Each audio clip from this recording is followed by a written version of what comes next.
Okay, good evening. It's another day of Extra Bytes and another wonderful speaker today. And today we are in episode number 45. And we have such a wonderful speaker with us. Welcome, PRABIR PURKAYASTHA, who I'll introduce him in a while. And he has been introduced to me by none other than Dinesh Khanna sir, and it's been quite a revelation for me as well, because especially from where I come, from the background of landscape photography, and when I look at his work that he's doing and he has done in terms of landscape photography, that is at a different level altogether. And I suddenly found myself to be going back to the basics of understanding what landscape photography should be and the way fine art landscape photography should be. So welcome, PRABIR sir. We have as panel, we have Dinesh Khanna sir, we have Amit Mehra sir, we have Raj Lalwani, we have Soumya Khandelwal, and we also have Akash Das sir. And before I hand it over to others, let me just give a brief introduction about PRABIR ji. So, born in central India, PRABIR traveled and schooled across various cities of India. After graduating in English literature from the University of Delhi, he left for Thailand, where he worked from 1973 till 1980. Initially as a space retailing executive for the Thompson Group of newspapers, and later as a special reports editor for Thailand's leading business publication, Business in Thailand. Returning to India in 1980, he began his career in advertising and worked for over 2 decades in India's leading advertising agencies, Everest, DY&amp, Ogilvy, Clarion, and for over a decade with the Mudra Group, DDB, as president and executive director. In 1991, while in Clarion, he handled the print media for the general election campaign of the Congress party and worked closely with the late Prime Minister, Mr. Rajiv Gandhi. And he has been photographing for past 20 years. In addition to Ladakh and Assam, is currently photographing Calcutta, Rajasthan, Myanmar, Cambodia, Laos, and Vietnam. He is simultaneously developing his conceptual series Voyager. He was awarded the Habitat Award for Best Photography Exhibition for 2002. And his Interglobe Calendar for 2003 was awarded a gold at SAPI Asian Awards for Printing. And I think in the summer of 2004, he held talk shows of his pictures of Ladakh in various cities of California. And in 2005 and 2007, he presented picture talk shows of his unique wall mural photography of Ladakh at the Rubin Museum of Arts, New York. I think we will want to listen more about PRABIR ji, and without wasting much time, I would like to hand it over to Dinesh sir and request him to take it up from here. Okay, I'm just going to say a couple of words about PRABIR and about, I'm not going to talk about his work at all because I think he's the best person and best ambassador of his work. And then I'll hand over to Akash, who also I'm sure would want to say a few words, since what Akash, PRABIR and I have in common is the fact that we are from advertising. What PRABIR and I have in common, which I think I don't know of a third such individual, who was ex-client servicing and then became a photographer. Akash and Prabhudo and many others who are in creative in advertising became photographers. But as far as I know, Prabir and I are the only ones who are in client servicing, active client servicing. I, of course, just got up to being a branch director. He went on to be a president of a very major agency called Mudra. So that's the other thing is that my wife Rachna has worked in Everest with the two of them. So we've been kind of friends, colleagues, compatriots in advertising, etc. And in terms of years, probably, it's the 80s is when I was in advertising, Prabir was in advertising, Akash was in advertising. And it's the 90s onwards that we all became, photographers at different times within the 90s, of course. So that I think has been a very interesting journey for all of us. Interestingly, each of us went in different directions. I stayed with commercial. Prabir will show you his work and which will show you where he had been. And Akash, of course, since he's talked on this platform earlier, he'd been doing wildlife in his own wild way, which is so unique.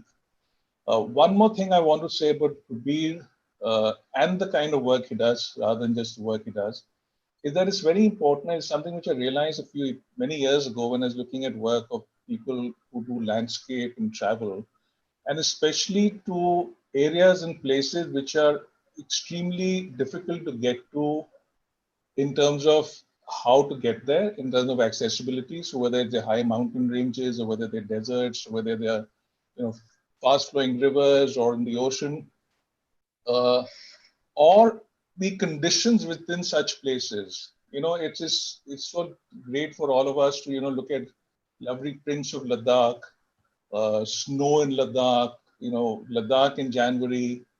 But what I do want people to keep in mind when Prabir is talking about his work is that it's not just the photograph, it's the photographer's experience. It's his or her commitment to being there.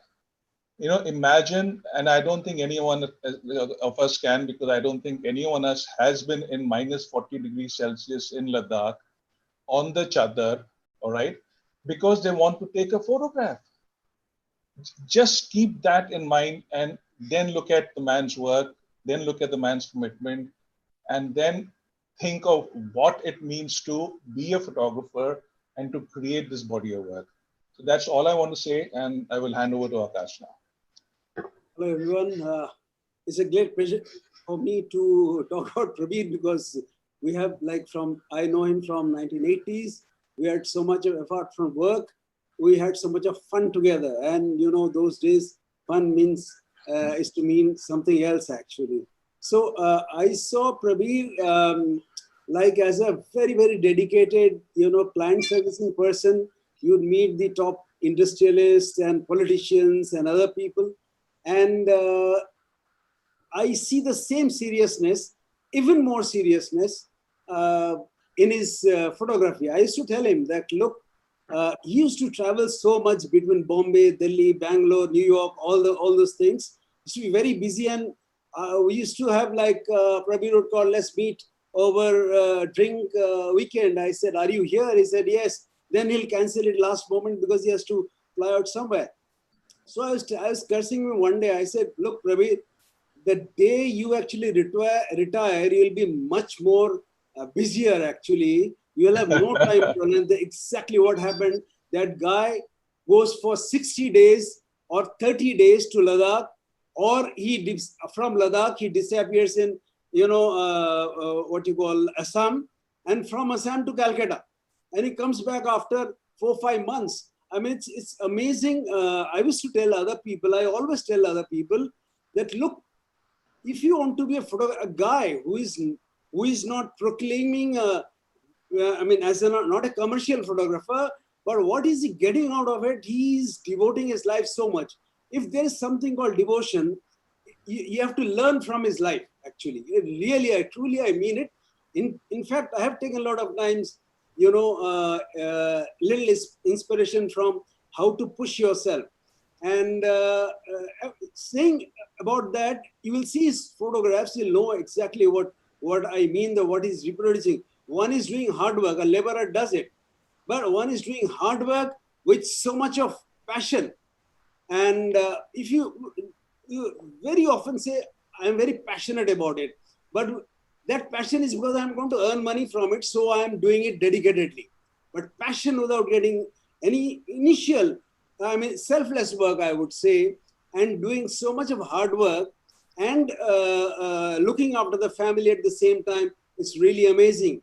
Secondly, I would like to say Prabir is not a photographer only. He's a thinker. If you see each photograph, when he posts, there's a write-up. And he's a English literature, you know, what you call, whatever, you know. I'm not, I'm illiterate. So I have sometimes read his lines at least 50 times to understand what is meaning in it, you know. It's so deep into it. It's my fault, actually, not his fault, what he's writing. But the way he writes is so eloquent and so, what you call, meaningful, is not funny. Not every photographer can do it. I've not seen any other photographer writing like that. And his picture, as I say, I see ice in my fridge every day, but I don't know how to take a picture of that. He makes a picture out of it. Then I goes to the Iceland and then he makes a picture, crack ice. I don't know, how do you focus? He said, yeah, I stand there for hours together. Then my feet froze and then we had to lit up. And then, you know, I got frostbite and then lit up some, you know, some fire and then put my foot on it. And then for half an hour, then I came back and I had this problem, that problem. So that is the kind of, I would say, he did correctly put passion for doing something like Dinesh said, that doing so much, I mean, going into such extremes and getting out of, like, see, I would like to shoot what you call also cracked ice after seeing Prabir's cracked ice, okay. But I will not like to spend 15 days on such a situation. Yeah, if you tell me, I'll do it in the wild, but not there at all. So I won't talk too much. Let him show his work, and you know, like, you will know what I'm talking about. Thank you, Dinesh, Akash, Jesse. Hello to everyone on the panel, and also greetings, namaskar to everybody who's watching this, taking time off to watch this. I'm really very touched and honored. And now, after that introduction, earlier if I was nervous, now I'm pure jittery. So I need to get started, and without any further ado, you have to give me a minute and just fix this, and we'll get started straight away. You're a good fixer, huh? आपसे सीखा.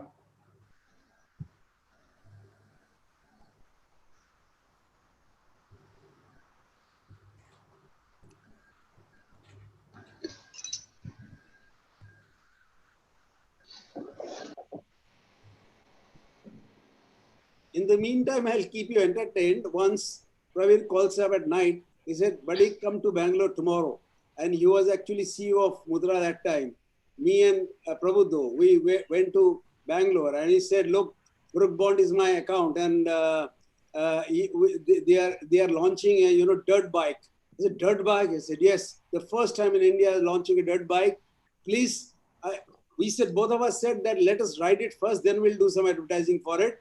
So next day he gave the key of the dirt bike, and I went on a Bangalore office. It was pretty secluded place, but very open kind of road was there. So I go, and Prabhupada sat behind me. When he fell off of my bike, I didn't even notice actually. Later on, I find nobody's there back. Then I'm putting the brake, and instead of the brake, the accelerator was working, you know. And then I was putting both the foot down to stop the bike, handbrake, nothing would work. And, you know, suddenly I fell off the bike, flew off the bike because because there were cars in front. Then I came back and I narrated this to Prabir. Prabir was laughing. I said, bloody, you're laughing. You show the bike and say from life to heaven within 10 seconds flat, you know. That is what is going to happen with your bike, you know. And you are prepped already? Yeah, just to complete that story. So these two guys, Prabhudo and Akash, Hotshots Creative, came and rode the bike, and Brookborn people waiting, BSF people waiting, and they came and they were a little shaken. And Prabhuda, in his usual manner, said, "I got to go and eat. Where's the nearest place?" So off they went, and he said, "Don't worry, campaign is done." I thought, hey, this is really neat. And next morning, I still have those drawings, the layouts, Scribbles, yeah. the scribbles.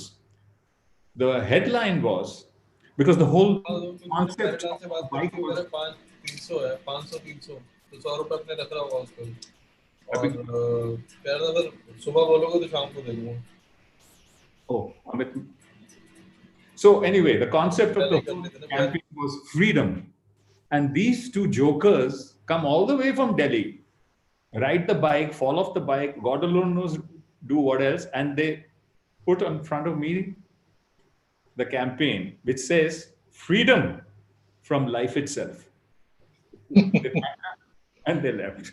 Sorry, now let's get started. What do you want? I need the host access. Jasi, can you give me the host access? Just a minute.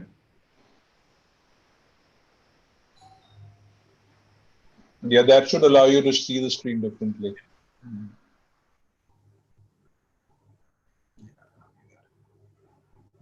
Yeah. Still not. So you got your son to Google this quickly, and that's how you worked it out.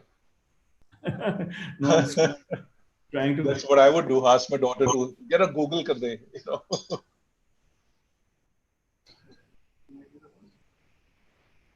Have you made me the host?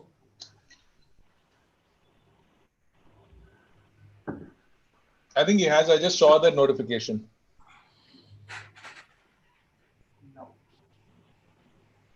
No, it's not still coming on mine. Okay, don't worry. Let's get started. So now I need to go to presentation. This is not happening now. Yeah, I have to go to full screen after that. Where can I go to full screen? Sorry. Share was closed. Just quickly open the presentation again. Tab.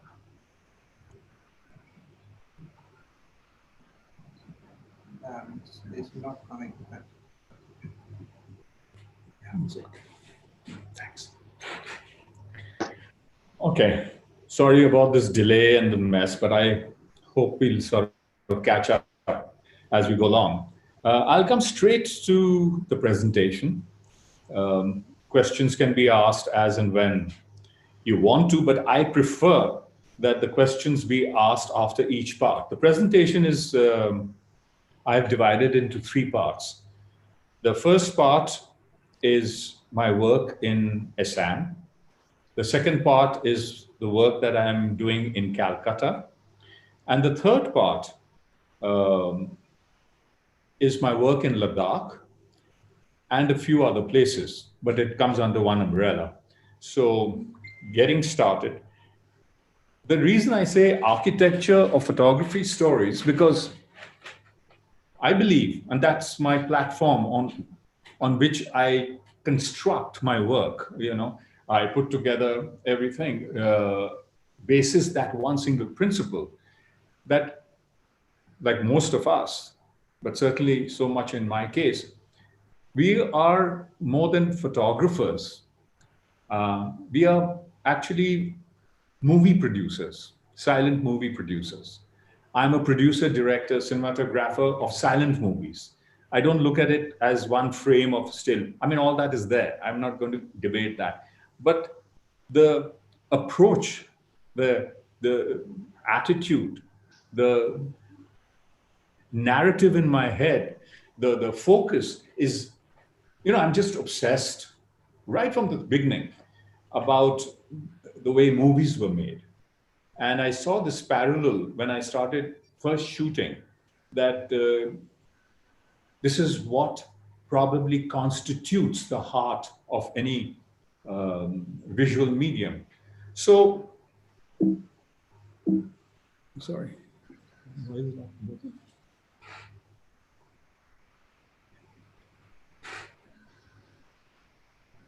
Now, this is sort of capturing the very principle that I was talking about. It's a quote from Francis Ford Coppola. I'm sure you've seen a lot of his movies. Such a simple statement, but so insightful. I want to make a movie that looks like movie. So my photography is also driven towards that genre. Nothing, I'm not in any way disputing the other genres of work, but this is how I work. And therefore, the work you will see will reflect in some way or the other, actually, a movie that I seem to have made in my head and then manifested it through my photography. My constant struggle is when I'm shooting, especially when I'm shooting, and all my projects are long-term projects. I don't do any commercial work. My projects, Ladakh took 10 years. Ladakh is work in progress over 20 years, but the book took 10 years. Assam took 8 years. Calcutta has taken 7, 8 years. So my constant struggle when I'm shooting in any of these places or when I'm shooting abroad is to not just photograph, but how do I design the frame, and how do I construct with elements that I'm shooting the final photograph for my stories. It's a very complex construct in my head, it involves the concepts, it involves, I think we all bring to photography not just our vision and not just our emotion, but even our multi-sensory experiences, what you hear, what you see, what you taste, what you feel, especially when you're on location, when you're shooting. This is classic. For me at least, what Dinesh or Akash was saying, when I'm shooting in Ladakh, I mean, I've been in situations which, could very well take life. And my senses play such an important role then in the way I start framing my images. So for me, at least, it's a constant struggle, it's nothing easy. And that's a reason why whenever I get home, whenever I come back to Delhi, my house, I never touch the camera, never. I mean, I might take it out to clean it, take out the batteries, and I'm very careful about the equipment. But because of the, hardship and trauma gone through photography in location, I don't. But I mean, that's the way I look at it. For me, the story is already there. It's like Michelangelo said, the sculpture is already complete within the marble block before I start my work. It is already there. I just have to chisel away the superfluous material. I mean, this is exactly how I feel, irrespective of whether I'm shooting in the bleak, barren wilderness of the Changthang Plateau, or whether I'm in the lush tropical forests on the greenery of Assam, or in the crowded cities and bylanes of Calcutta. The story in my head, the narrative that I have, I know it's there. I have to chisel out what I don't want to see or don't want. And from that will emerge the final image that I have in my mind. 3 parts presentation. The first part, I always start with my mother. So the first part is Assam. And the reason I say my mother's land is because this body of work that I'm going to show happened and was shot in our ancestral village. My mother's an Assamese. And her forefathers, or my ancestors, about 170 or 180 years approximately ago, formed this village,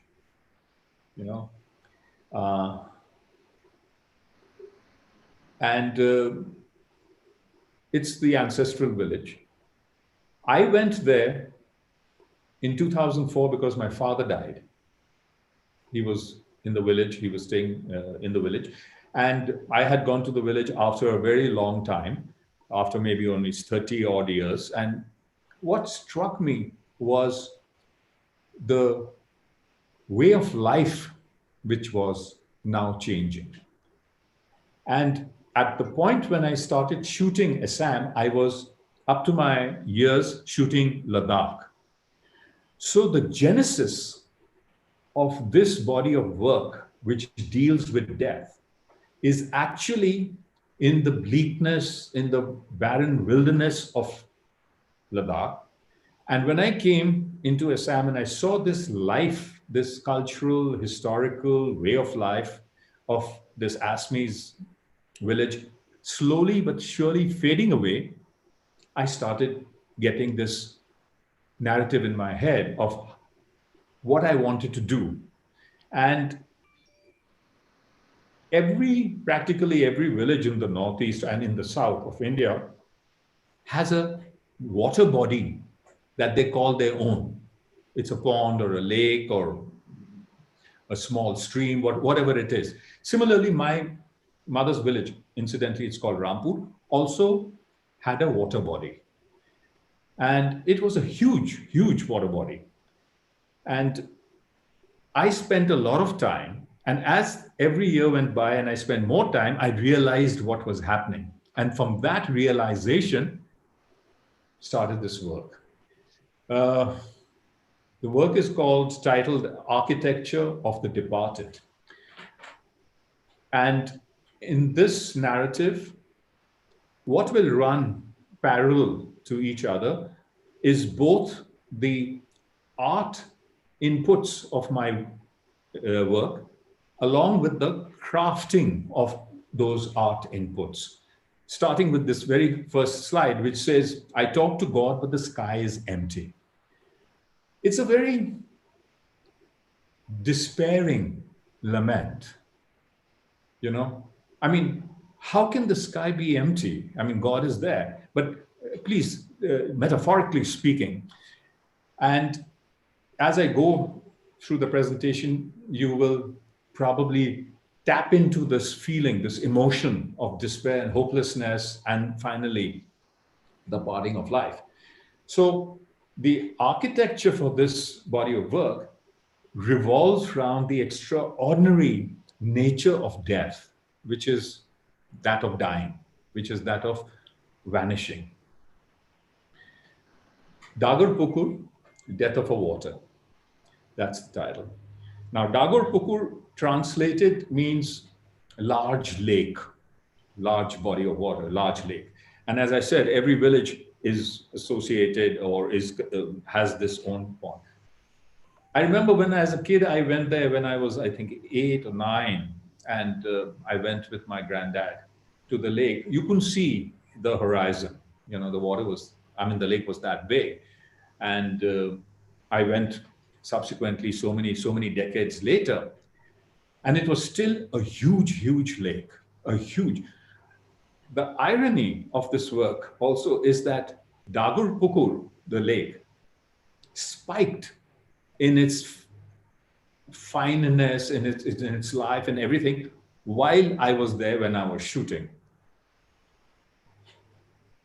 The architecture of nature is stunning, is beautiful. And the first thing that struck me was just the sheer beauty of the water and the vegetation. And my work is skewed into going deep into when I see something, when it sort of connects with me emotionally, then I'm all over it, you know. So the first thing when I went, I started looking around the lake. I just noticed the water hyacinths and the water weeds and the lotuses. And there at the back of beyond, in the middle of nowhere, and mind you, this is with the context of my shooting in Ladakh at that point in time, where there is nothing but the barrenness, wilderness, sand, soil, rock, and that's it, you know. So there was a kind of like, Somya had a culture shock when she started riding the metro in the, you know, the fashion statement of people in Delhi. I had the same sort of emotional shock that coming from Ladakh, you know, where my eyes, my mind, my perspectives were so conditioned with the bleakness, I suddenly see this very immersive, all over beauty right in front of me in color. And I just couldn't get over that. And the fact that the lake had so much life in it and around it. Most of the work that I did was throughout the year, but I preferred shooting in winter because of the birds. And I'll come to that later on. So there I was, beautiful lake, all around, quiet, still, no one there. And it just extended in every season that I went. This was shot and photographed during the monsoons. In every season that I went, the water body, the Dagar Pukur, would metamorph, would change into something else. You know, it was literally like, is this the same lake? Is this that? For example, this is actually covered with water. I'm in a boat and I'm moving towards the storm with my boatman. And there are weeds growing where earlier on there weren't any. This is during the floods. So here was a lake that had been scripted for over 200 years by nature. And around this lake was the architect of man, the community that surrounded this lake. I must talk a little bit about this community. This community, maybe for about 150 odd years, who were around this lake, were the untouchables in the village. I don't want to use this phrase, but pardon my using it. They were called domes. And one of my ancestors finally gave them a little space outside the village next to the cremation ground and said, you all can settle there, because when they were settled around the lake during the floods, their houses would get damaged. They would lose lives, children would drown, you know, Assam snakes, and it was a very miserable time for them. So out of sheer compassion, they were given land. And this community went and settled in this particular part of the village, which was still very recent, called Dome Para, means the colony of the domes. But what a vibrant community. They equaled any other community, rural that I've seen. And, you know, the important point here is my family, which founded this village and all that, and whatever the ancestors did and whatever they were, till I was shooting, this was all in 2007, 2008, the members of my household who lived in the village were very upset that I was mixing with the fishing community. So much so that whenever I shot and came back from the community, I never could enter the house from the front gate. I had to come via the backyard. And at the backyard would be this very witchy looking old lady with a bucket of water. And I had to wash feet and change before I could enter the main courtyard of the house. Can you believe this in today's day and age? But that's life. That's what's life. And this community, which was socially distanced from the rest of the village, was so vibrant, so full of life, and so full of joie de vivre. They practiced their rituals on the bank of the lake. Their families had culture. Their families had a presence, whether it was the patriarch, whether it was the children, especially the kids, you know. And I saw this, that when I would go out to shoot, the village kids would follow me. I was like the Pied Piper. But the moment I came to Dompara, the village kids would back off and say, you know, sorry, we are not going in. But the colony kids would be. And what struck me is that the expression of children is so pure. that later on, towards the end of the project, when I was shooting, I didn't have the heart to shoot the children anymore because of the pain and despair on their faces. But in the beginning, it was just like life coming in. And they celebrated everything. There is a festival they call Dori Motha, which is actually set to be celebrated only by the non-dome part of the village. But they celebrated it themselves, where it is the story of Lord Krishna, which is enacted by the kids. And this is on the bank of the lake during this period of time, where everybody sort of got together. The women of this fishing community were very hardworking. And, I say this with my hand on my heart, they seemed to me to be more gracious and compassionate than the rest of the village women. The rest of the village women was always like, oh, you're so-and-so. Oh, petty things we won't get into, but their minds were conditioned differently. These people were, distanced from the rest of the society, and they were so gracious, so kind, and hardworking, whether in the house or whether they helped their menfolk for fishing on the banks of the river. The women weren't allowed to enter the main lake. So there was a portion assigned to them, and they could go and fish there. So this was the setup. This is what I found, a beautiful lake with a beautiful community. And I started exploring more and more. I started getting drawn to this more and more. The more I spent time with the people of this community, the more I spent time, I found that there was a stillness which almost paralleled the silence of Ladakh. There was a quietness in this lake. And as Gibran said, only when you drink from the river of silence shall you indeed sing. And I noticed that after the first 2 years of my photographing, the lake and the community, I started getting more drawn into the water body itself. And the sounds of silence around that water body and in the water body was all totally immersive. And my work on this body of work really, before it comes to the darker side of what happened, explores the silence, explores the stillness, explores the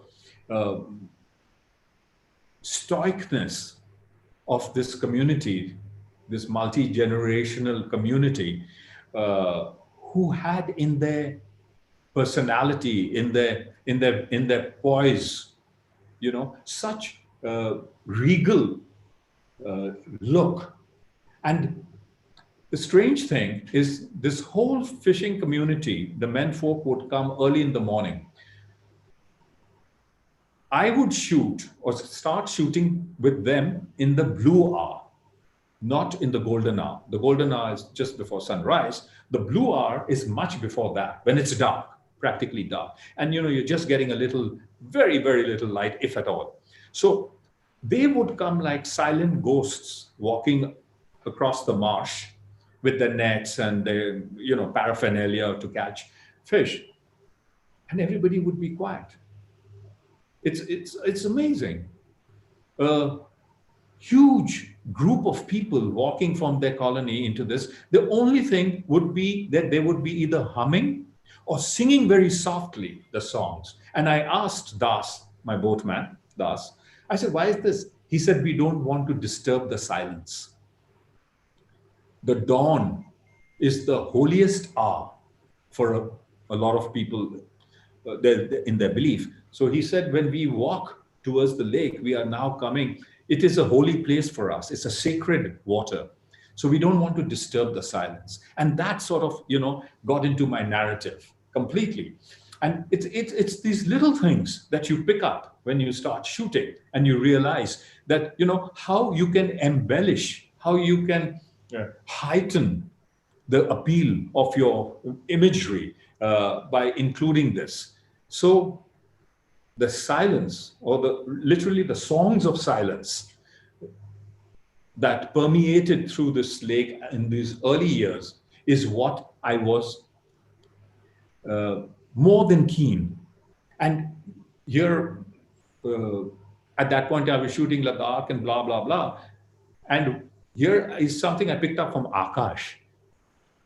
This guy, this friend, sorry, had this thing about shooting with 3200 ASA. And this is where I learn. You know, I'm always learning. I'm actually, I really don't know much about what I'm saying and doing. So 32 ASA. So I asked him once, he showed me a picture of Corbett. Beautiful. And I said, you know, yaar, isme itna. He said, this is grain. And he gave me a lecture on 32 ASA. In those days, I bought 32 ASA. I was going to take it to Ladakh, but I didn't take it. We were shooting film. And as you know, airline Xtra damages high-speed film. So I said, you know, I bought this 32 ASA. So I did a lot of work with 32 ASA in these early hours, in the blue hour. It helped me. And it also created that mood for which I thank Akash for this grainy look and this mood right throughout this chapter of work regarding the silence and the boat people in the early hours of the morning.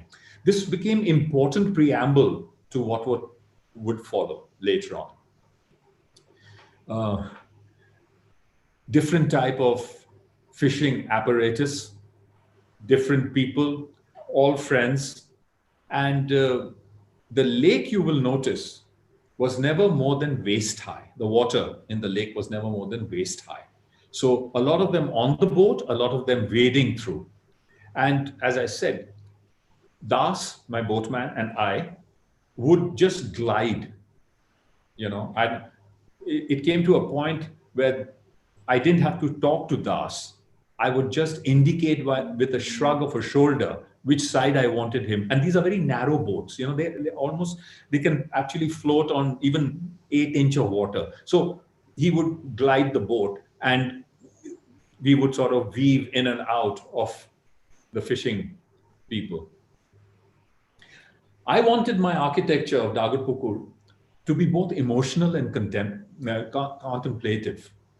And in these images, I wanted consciously, see, I had a lingering bleakness that would be hauntingly even desirable. I didn't want a bleakness that would put you off. I knew, or I didn't know at that point in time, that I would finally be in the heart of bleakness in the years to come. But at that point in time, I just wanted a meditative state of being. And this, again, is a feeling with its roots in Ladakh, because that's how I was shooting Ladakh. This meditative feeling. I suppose it's in my DNA, you know, to look at this aspect or try to extract this aspect of meditative mood in what I'm shooting. So the work progressed and I started including elements which I thought were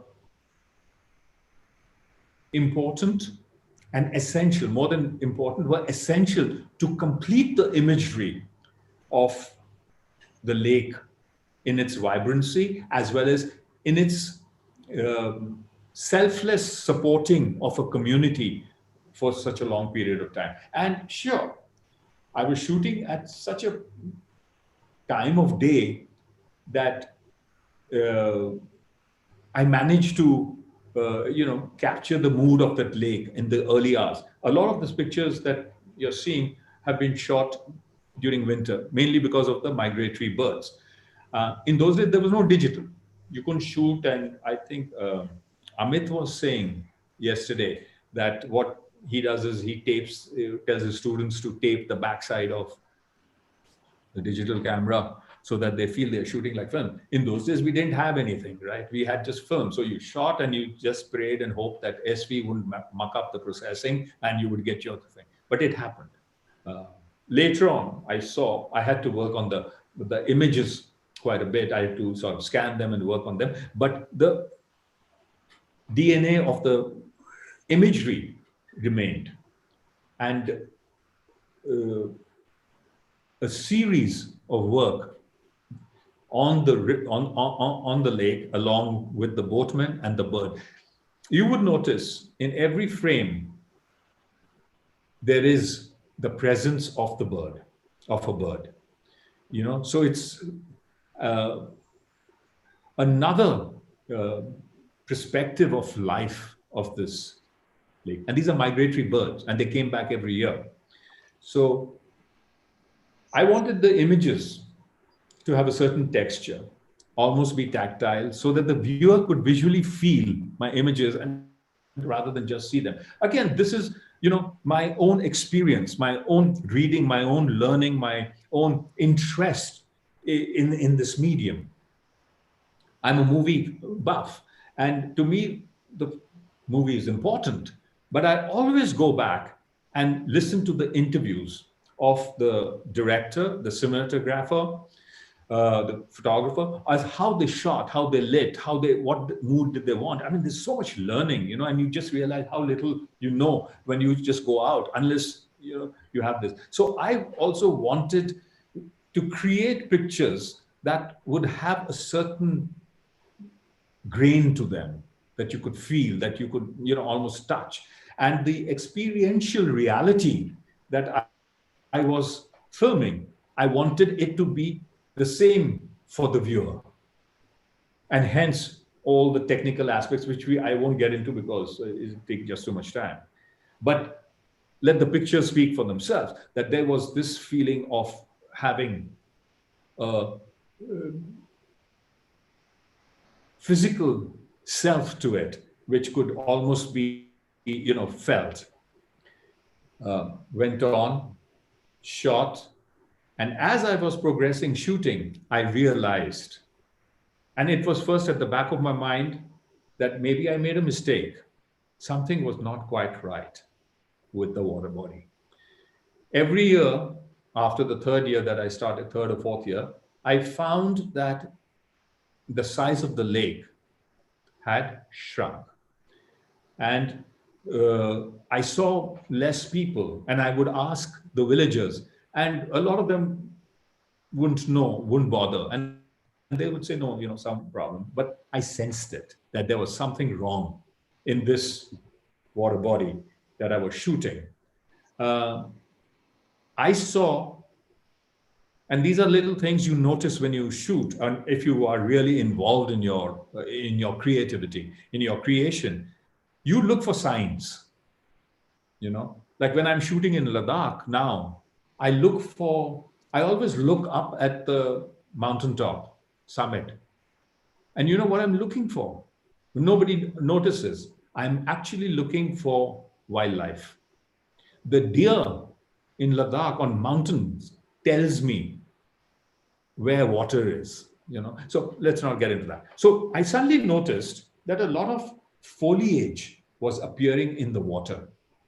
And the boats people were weaving around it. You know, there was an amount of disquiet, and literally like this, that earlier pictures showed an expanse of water, but now he's fishing, but there is weed growing all around him. So this is the progression of the narrative as I planned it or as I saw it happening. As I said, my images are like early silent movies. They have to tell a story with their silence. And in their quietness, in their silence, the combination between light and darkness creates a very recognizable voice, or at least I try to create a signature, visual signature in my images. For me, the language of light, you know, finally it boils down to this, is something that we all talk about. The language of light is what words are to a writer or melody is to a composer. This continuous interaction with light actually started with my work in Ladakh. And the lights, you know, without wanting to sound a little pompous or anything, for forgiveness, talks to me. I can actually chat with the light. in my own head, in my own mind. Till today, Dinesh and Akash, when I shoot in Ladakh, you know what I do? I have a digital, I have everything. Like what we used to do in the old days. We stuck out our hand to take a reading, the gray card. I still put out my hand to see the palm and I say, oh, today is dhoop mein, is roshni mein, F8, yeah, F11. I mean, it's just in your DNA. So the same thing here, that light was everything that sort of consumed me, all consuming. And more than the boat people, what I found, and I tried to sort of capture, was the light of the birds, how they flew into the light or against the light or away from the light. And I've seen some amazing work that Akash showed in his wildlife, shooting orbit, with the tiger and the egret or heron flying around. It's beautifully lit. So my whole concept of the lake's vibrancy came from the light, not just on the fishing community, but on an equally important life form, which were the birds. And I did a series of work while I was shooting the birds. When I would reach the village and I would get onto the boat with Das, for the first 2 days, I would sit, no camera. First 2 days, I would just sit on the front of the boat and Das would cover me with a gamcha. Gamcha is Assamese towel that all the Assamese men, women, they sort of use. We use a hanky, they use a gamcha, hand woven. And I would just sit in a crouched position while for 2-3 hours he would go floating in the lake amongst the birds, because these are migratory birds who come back year after year. They know the people, they know literally. And later on, as I shot, I could recognize, and you look for little things. That one's beak is broken, this one's leg is a little bent, this one doesn't have that many wing feathers. So that sort of a thing. So there was a bonding taking place, and the birds finally allowed me to get close. These hornbills can kill you, they are huge. And they have, I've got some pictures I'm not showing here, where they are ripping apart water snakes with that they would catch and eat. So one had to be extra careful in this, but I got used to it. They allowed me to come close and I could photograph them in the type of, narrative that I had in my mind. Again, another discipline from my advertising days of storyboarding. I would doodle, I would write. So if I had a particular storyboard in my head, I would try to sort of bring it alive on the lake through the birds when I was shooting the birds. I didn't have a very powerful zoom. So you will notice that the birds are almost at the same distance. I mean, these are little things. Let's not get into it, but it was tough shooting, but it was, absolutely fun and exciting. Now, you see, from those waters and the free movement of boats and birds started emerging the land. Finally, the land starts emerging from the water. The water is receding. For almost 200 years, generations of fathers, brothers, husbands, and sons fished in the generous waters of Dagar Pukur. No one went back empty-handed, and their songs were always of love and divine grace. But an unforgiving darkness, invisible and merciless, was gathering beyond the horizons of their dream. The darkness had now come into their lives. Now started very rapidly the process of demise. There was a time when all this was covered with water. Now there's very little water. It's turning into a marshland. The birds are flying, still looking for food and finding very little. The men now are starting to fish in only puddles in certain parts of the lake which had some water. But as you can see, empty boat, empty wicker basket, nothing in hand. As I said, I noticed, and also being an outsider, every time I went, I noticed it even more that, hey, what happened? This used to be a huge pond, a huge lake, but now, these are signs of the emerging demise that was taking place. And I knew that the end was very, very close.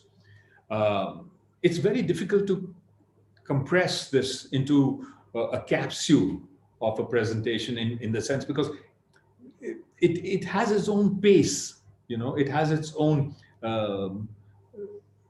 you can't have the velocity of life interjected into work like this.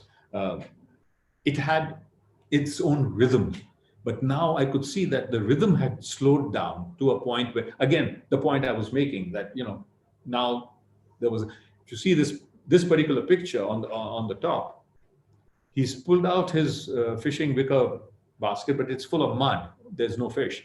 So all these signs told me, and now the people started telling me that, we have in grave danger. Things aren't the way they should be. And the birds indicated that the whole lake, the body of lake was shrinking. I asked people, and I asked Das, and he told me that the underground streams that fed the lake, because this is an earthquake-prone area, due to earthquake, had closed.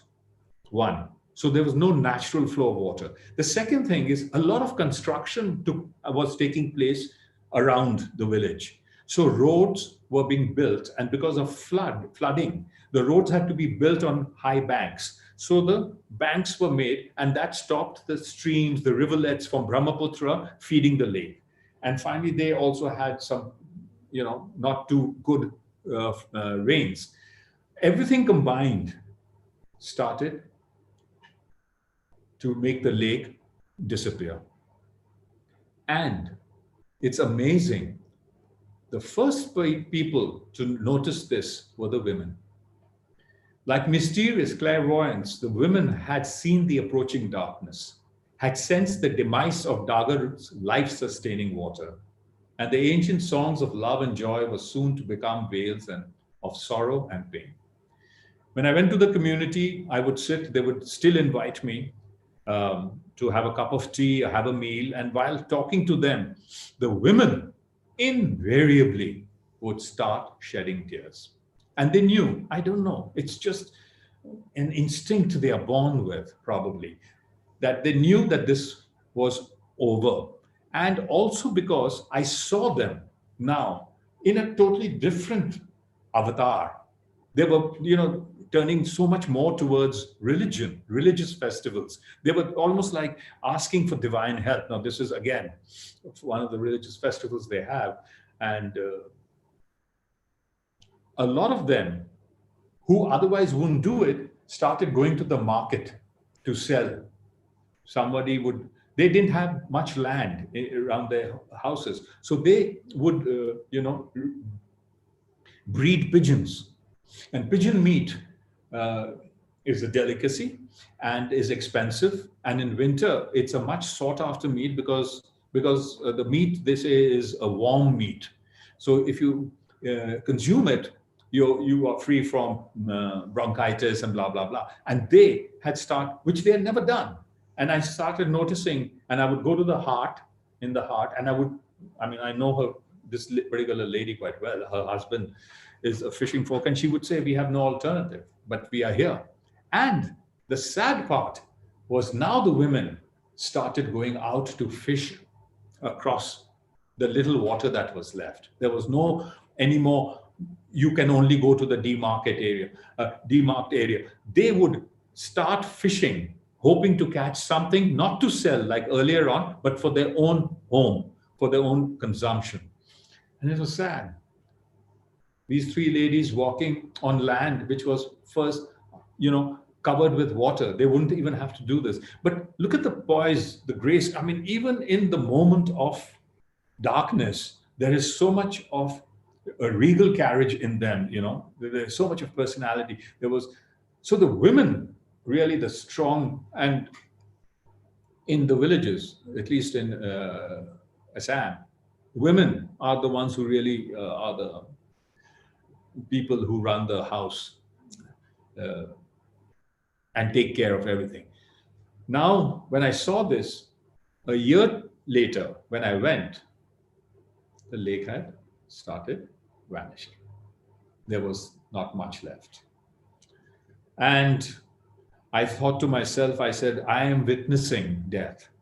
And I need to now use my art and craft skills to be able to, you know, visualize and capture what I think is the death of the lake in its last few moments.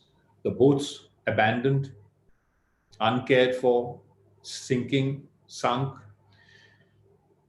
This is Das and his son. No more fish. So what they would do is that they would, and this is a fact of life out there, very quickly, they would take small fish, which was still available in the water, and they would put a little poison in it.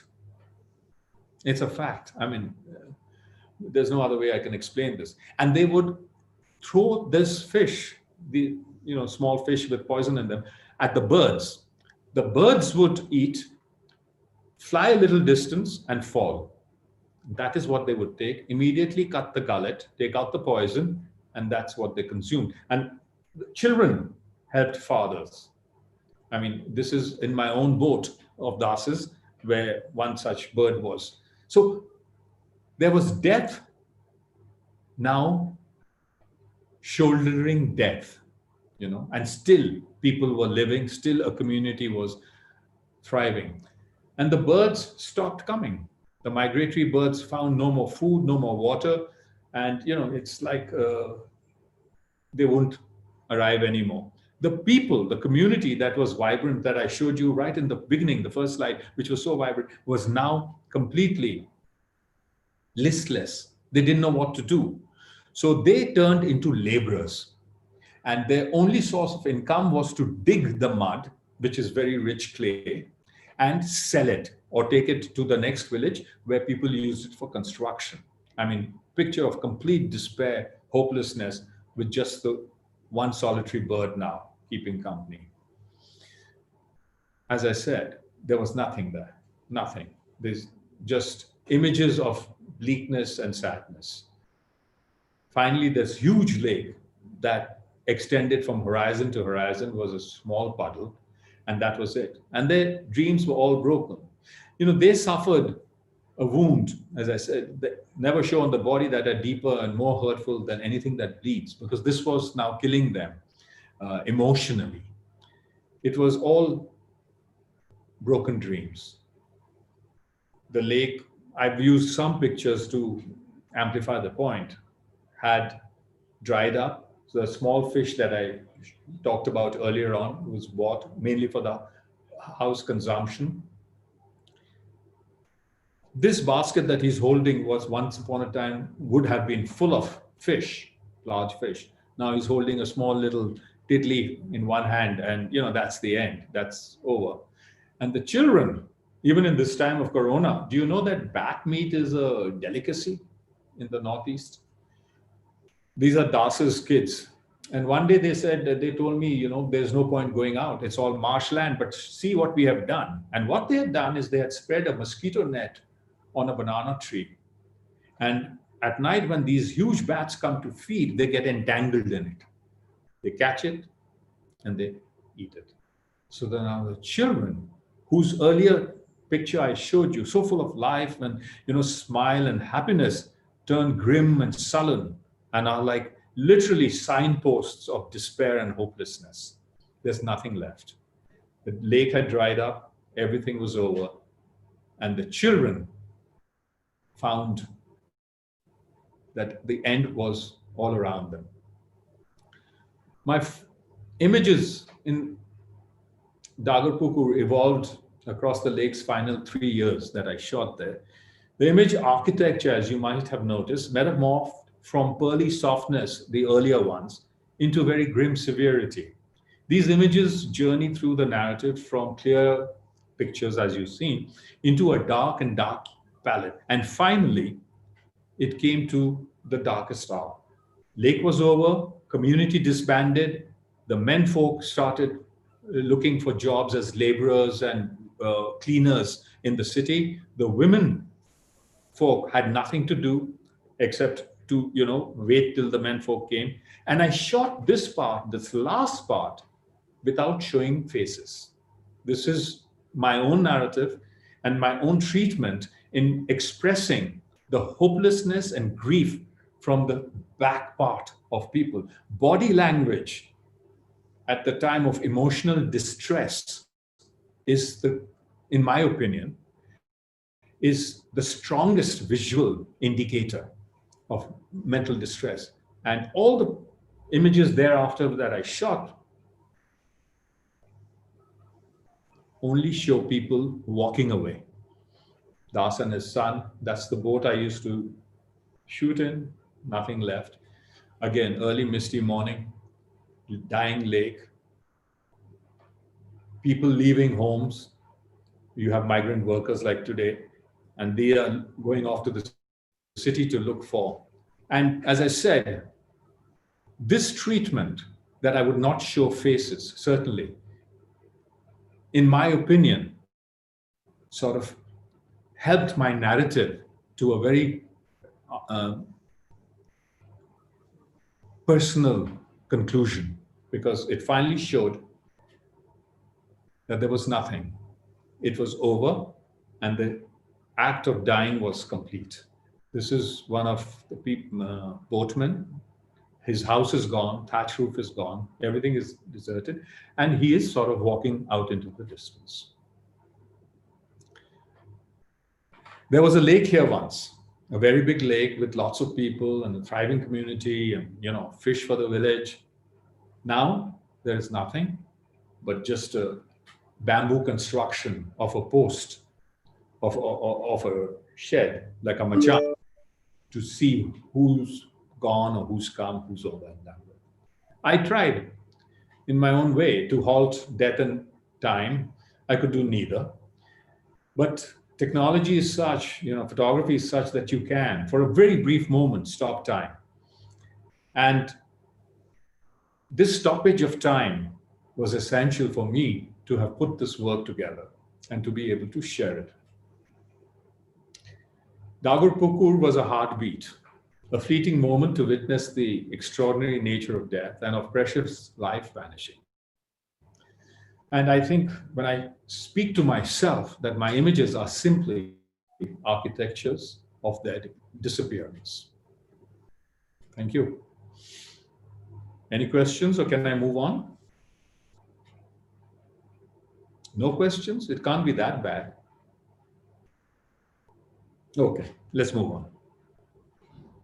I hope I'm not on mute. यार आप सब तो ऐसे It's very good, very informative also, how narrative happens and all that. It's a very good expression. But it's because of, I think, sadness. There's a lot of sadness in it. So therefore, I think people are quiet now, Okay. So sadness is yet to come in the next one, which is what I wanted to show now. And after hearing Sonia... Can I ask a question? Yes, please. Yeah. So this body of work, this is from which time, which year to which year are you talking about? Jesse, I started shooting in 2005. And I did this body of work till 2014, 9 years. So when you say that now the lake is gone, that was in 2014. Yeah. I mean, now it had turned marshy land in 2014, and now they've built a factory and they've given it out to, various industries and all that. All right. So, Prabir, were you said you were going there because your father was there and then he passed away while you were there. So did you get an inkling or information about the fact that, all this vikas is going to happen and affect the lake and the life of the people? Or it happened at the same time as a coincidence, and you realize this over time that this is what you were actually recording and chronicling? Dinesh, both actually, because one is I was told by the villagers that some lakes in other villages had dried up.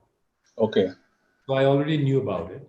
Second is I had an exhibition where the minister of water, blah, blah, blah, came and he wanted me to do a project on the Brahmaputra. And I asked him specifically, he's from Assam. And he said, you know, the water bodies in Assam are drying up. So I had that information. And every time I went to the village, which I was going very frequently because after my father passed away, my mother was still there. So they would talk, they would say, and the fishing folk would tell me that, you know, bad days are coming, water is drying. So it was a combination. Yeah. And this has happened in a fairly large area. It's not just your particular village, but it was happening around. This is happening across a lot of water bodies in the Northeast. Rampur just got affected in this manner because it's my mother's village. I know those people, and you know, the experience was there. I was lucky. I was fortunate to have been there at that point in time. So that was that. But very moving stories, I must say, actually. How you captured. I remember he used to call me from there. It was full of life. Yeah. You didn't know that one day it's going to disappear, and then it actually slowly disappeared. I would talk to Akash from the lake. I would say, as a matter of fact, I asked him at times, you know, I'm shooting. Is this lens good enough? If not bad enough, what do I do? You know, all that in the middle of the lake. At that point in time, when you didn't have smartphones, okay, now you have a smartphone, I can't make a call from my own house because the tower is not there. It's called reverse Vikas. Yeah, absolutely. आगे बढ़े? Time नहीं होगा. Prabir, may I just ask something? Yeah, sure. Oh no, Soumya, just go ahead. Raj, go for it. I'll queue up next. Okay, Prabir, I particularly enjoyed how something that started off perhaps as a meditative, contemplative exercise, mostly in pictorialism, eventually got its own narrative as obviously you know, the situation changed, the lake changed, and the life in that village changed. I want to, you know, before getting into the documentary or narrative aspects of it, I want to go back to that quote which you started off with about your photographs being like silent movies. You have a very distinct aesthetic in terms of the way you like to see these landscapes. Who were your influences when you started doing photography? Whether it's in photography, whether it's in painting or cinema, who were your influences? Good question. Actually, my major influence are the Renaissance painters, Caravaggio and the gang. Right. Because you will notice a lot of my work had side lighting. So I took a lot from them, not so much from photographers. Okay. And at a later stage, I started seeing movies of certain directors, of which one particular Russian director, Andrei Tarkovsky, I'm sure you've heard. Yes. His movies sort of really got into my system. And you would notice that I've also, in my language, used the velocity of life, which is actually from his quote, where he said, I like it to be meditative and I want to get away from the velocity of life. I mean, it's just the thinking, you know. Right, of course. And along with that, a lot of the black and white is influenced by David Lean's earlier movies. Okay. The graininess, the sharp contrast. Right. That's how I see it. Thank you. आगे बढ़ें? Soumya had a question. You know, you talk about how you were photographing Ladakh before you found yourself in this place, and you know, you went ahead with the narrative. There were obviously, you know, you knew about the fact that there was certain loss of land and a lot of environmental consequences to the people who was inhabiting the banks of this particular water body. But I want to try to understand what was the narrative in your mind, in the sense that were you really going there as someone who wanted to document the landscape, the wildlife, and the plight as well? And if the documentary aspect was really a conscious choice, then what informed this conscious choice? You know, what were your references for this kind of a narrative? When I first went in 2004, that's when my father passed away. The first thing, what I had mentioned earlier on, is that I noticed a way of life disappearing in Assam, in the village. And I was quite taken aback because, I had this childhood impressions of the village life and rural life, and the way my mother would tell us stories and things like that. So when I went there, I suddenly said, where are the thatched roof houses? They were now replaced by asbestos. Where are the pull carts? Where are the weaving machines in every home? The handloom weaving apparatuses. These little things which I had remembered and which were absolute, everyday things were gone. So this exercise or this project started with trying to capture a disappearing way of life. The lake accentuated that narrative. And as I said, because of certain social norms in the village where I was not, encouraged to mix with these domes and shoot there, it just became more of, I will do it. I must do it. What's wrong? So as I did that, and I noticed from them that, they were talking of something disappearing, it just became sharper in my mind. Not so nebulous, it just became sharper.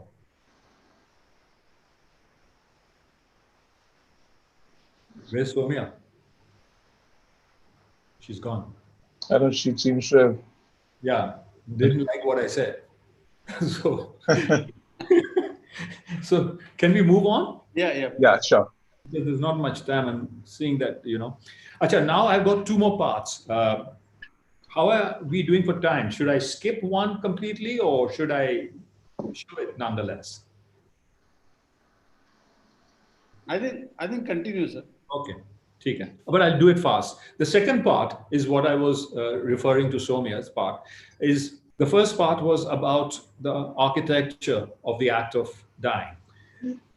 The second part is what she had touched upon yesterday, is about depression. Now, the first one was in my mother's village.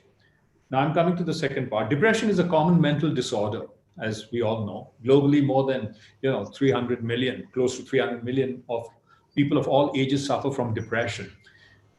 This body of work that I did in Calcutta also interested me, this particular part, since I am also a very keen student of depression, depressive disorders. It's just something I'm interested in. So when I started shooting Calcutta, I noticed something, which is the loneliness of a certain group of people. People cannot win against the loneliness because loneliness is the world's worst kind of pain. Unless you go through this or unless you witness it at a very close quarter, it's a little difficult to comprehend. But especially now at our age, this seems to be getting accelerated also with what is happening. I mean, we're all aware of what this lockdown is doing to a lot of people, but without getting into that. The second part of my presentation is, that was my mother's land. Now I come to my father's city, which is really the city of joy and of underlying sadness, which is very evident out there. I call this title, the Isle of Exiles.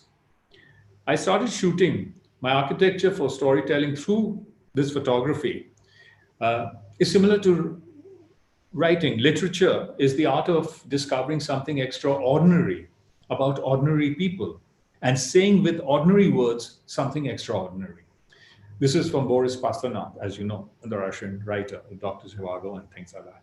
But it struck me because you're trying to actually now start getting into the minds of ordinary people. You know, they're not celebrities or they're not well-known people, ordinary people, and then use your art and your craft inputs to put together what you have seen, what you have envisioned. Calcutta, we've all been to Calcutta, we've all shot there. It's a very robust city, you know, culturally, socially, you know, everything. I don't know economically, but yeah, it's a wonderful city, a way of life that goes back.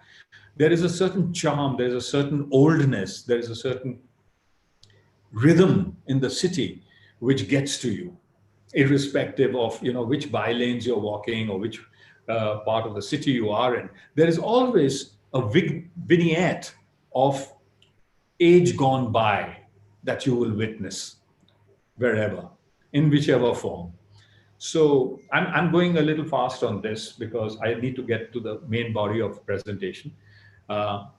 This is really to give a sort of in the context in which I am presenting this second body of work, which is a vibrant city, roots in culture, in history, and at the same time evolving through various different facets. My actual work in Calcutta was to photograph the 5 communities which are disappearing in Calcutta, slowly but surely. We are all aware of these communities, but very quickly I'll run you. The Armenians, you know, who came a long time back. At one point in time, they were a very dominant, during the time of the British Raj, they were a very dominant community and now are disappearing. I think hardly. And these are the students. The Armenian community is very, very small, but these are the students from the college. The best rugby team, considered to be the finest rugby team in India, these boys, hardy boys, most of them orphans, you know, they come, they study here, and then they go back and disappear into the world. They're very religious. What I noticed about the Armenian community was that, and again, it quickly taking you through this, that each of these communities was disappearing. And when you're disappearing from an environment that you have lived for, your family's lived for generations, there is a sense of loss. Parsis, young and old, had a fairly big number, and I think now dwindled to 600 or something like that from the thousands that they were there. The Jews in Calcutta, again, I think barely a handful of them left. So much so that when one prominent Jewish person died, they didn't have enough people to conduct a service because in the church, because in the church you need 7 men to conduct a service. They had to fly in somebody from Bombay. So even this is disappearing. And they all have history. They've all loved Calcutta. They've stayed there. They've grown up there. This particular gentleman and his wife, the gentleman was used to work in the stables, I think as a jockey and then as a trainer. And his mother, face off again, going off. The Chinese, you know, the only community which has really done well in Calcutta, historically and otherwise. And even they are shrinking now. They are shrinking quite a bit. Very well known, you know, Chinese food, for example, is iconic in this country. This particular gentleman, they make a brand of chili sauce, which, you know, you can't live without. So even they are slowly going away. And the families the Chinese families, the traditional Chinese families, who are slowly sending their children out of the country. Again, as I said, this whole 5 vanishing communities distilled into me the sense of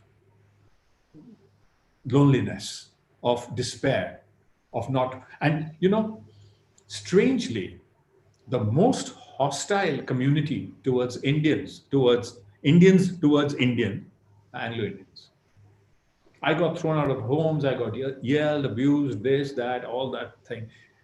Another community, as you know, if we go back into history, that, the British government in 1870 or something, passed a law saying that the British soldiers or soldiers of European descent could marry natives, and that their offsprings would be considered.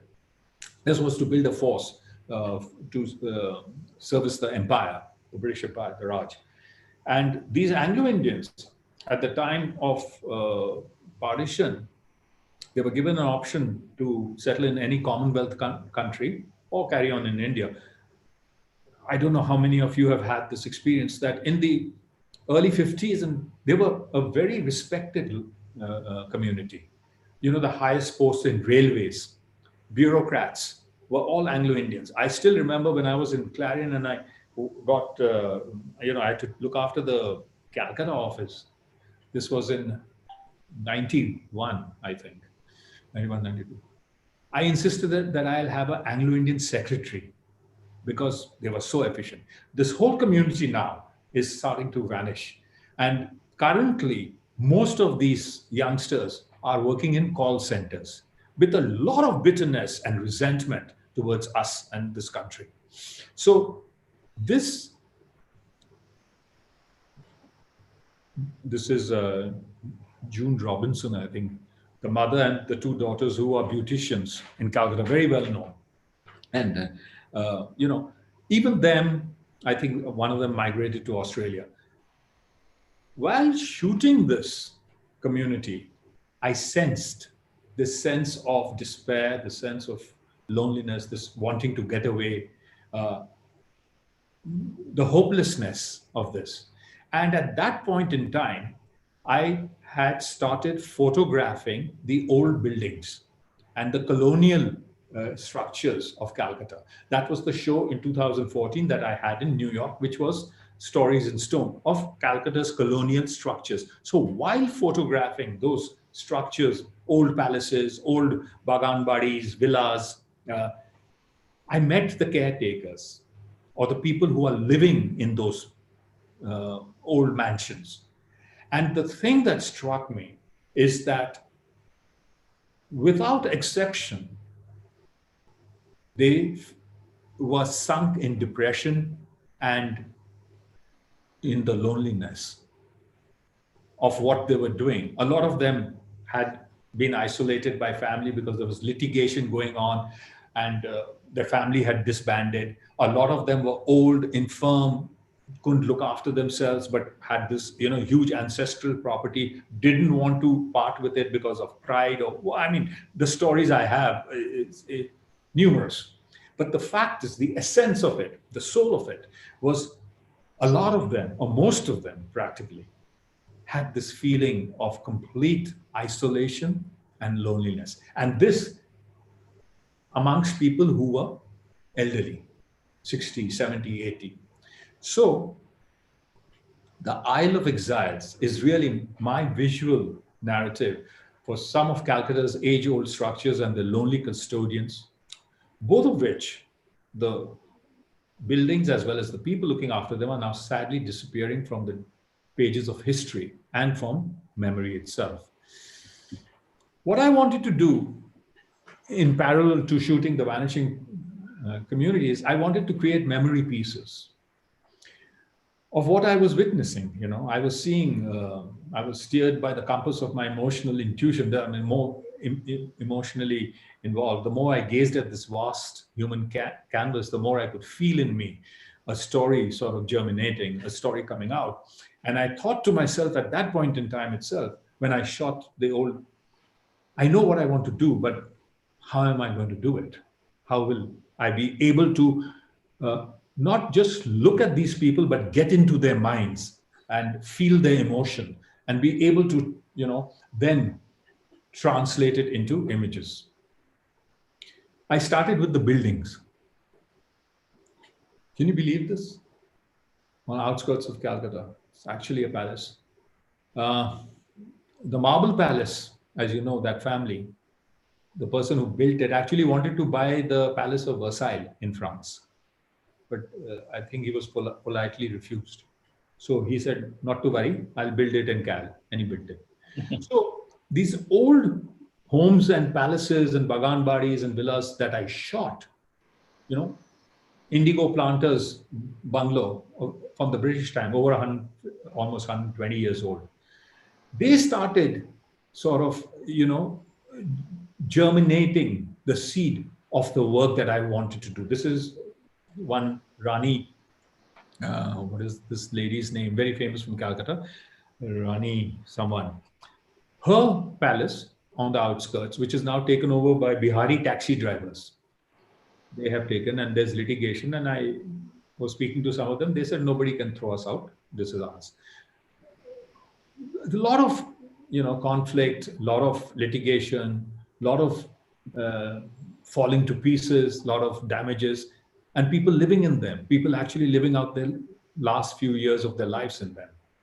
Some of them are now used for wedding purposes and wedding parties and things like that. But basically, it's fading from the environment and, fading into the pages of history. What struck me was also the loneliness of the buildings itself. This is like not a person, but a building speaking to me that I wish I could tell you how lonely I am, how cold and harsh it is here. Everywhere there is conflict and unkindness. I think God has forsaken this place. I believe I have seen hell. Now, these are the strokes of emotion which start determining my work as I go along. And as I said, I started looking at old staircases symbolically, like, you climb a staircase to go up. Symbolically, how these staircases are now in a state of complete ruin and neglect, and how they symbolize what these buildings are, along with empty haunting rooms, all kept as if, people will come and actually use them, but this is just for show, nothing of that sort. And some old ones which are just neglected. I mean, unless you go to these places, unless you feel that environment and smell that mold and the rust and the wood, it's very difficult to be able to express it, but I tried. And in all these buildings, they have amazing artifacts which they are selling to antique dealers and making the monies out of them, but they are cold. Once upon a time, I would think they were cherished pride of possession. Now they are left in a corner waiting for a buyer, cold completely. This particular statue of Alexander is the only of its kind in the world. And this gentleman has kept it. I mean, this is probably the last thing he wants to sell. I finally made friends with him, and how do you get close to your subject? How do you get close to the mind of a subject? Forget getting close to a subject. You can do that with a zoom lens. But getting into the mind of a subject, you need a zoom lens in your mind, in your heart.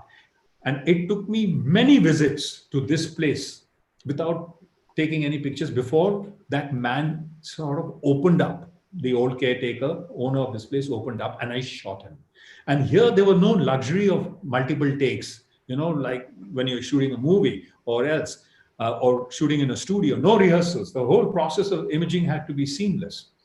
It was like a continuous theater-like, the theater doesn't stop. If someone misses a line, you carry on going on. So even the shooting happened exactly like that. They were just living in old memories. And those memories were like what was used to push out the loneliness, memories of great days, memories of families, friends, of enjoyment. But the loneliness would always engulf them.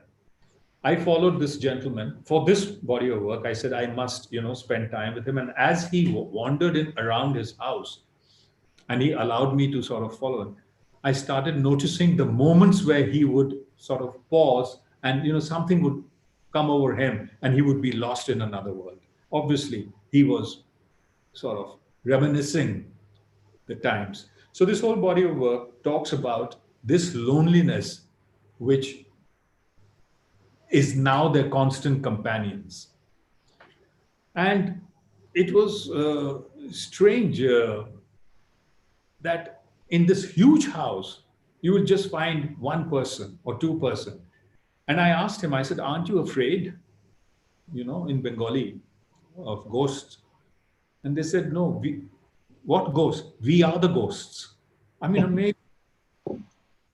I said, and in Bengali, if I could say it and you would understand, it would have been, the impact would be that much more. It's just stunned me when he said, we are the ghosts, living ghosts. And this, amazing chandelier and all that, and this admiration for what was. Again, these are really items which are conduits to the past that take you into what were good days or time when you were full of life. There's a loneliness that only exists in one's mind. The loneliest moment in someone's life is when they see their whole life turning around, falling apart, and they can do nothing. I wanted this juxtapositioning again. Some of you might have noticed, I'm very fond of taking this dark pictures from the back because that's my, way of expressing what's in my head. And as I said, the whole world is crashing around them. They can do very little except live through it and depart accordingly. Whether that was a villa and outskirts, and this is a house in Calcutta, the same feeling of bleakness, of emptiness that they live through. These custodians, deserted, unloved in their twilight years, seem to be marooned in their once magnificent but now slowly crumbling British ancestral mansions, living out the remaining years as companions to the ghosts that inhabit their world night and day. And very often, even while talking to me, they would get lost and they would stop talking. And that is another aspect of theirs which I wanted to see. If I could capture something in the look of their faces, unlike Assam, where I wanted the body language from the back to symbolize, loss of hope and desperation. Here, in this case, I wanted this. I said, can I get this ambiance created in this genre of work where I see them, and yet the sorrow is reflected in their faces and their eyes. He has a huge mansion for a very prominent family, one of the 7 families that founded Calcutta. Huge mansion, and all he does is paint, and he's not a good painter, but that's his life. I can't be judgmental, but that's it. And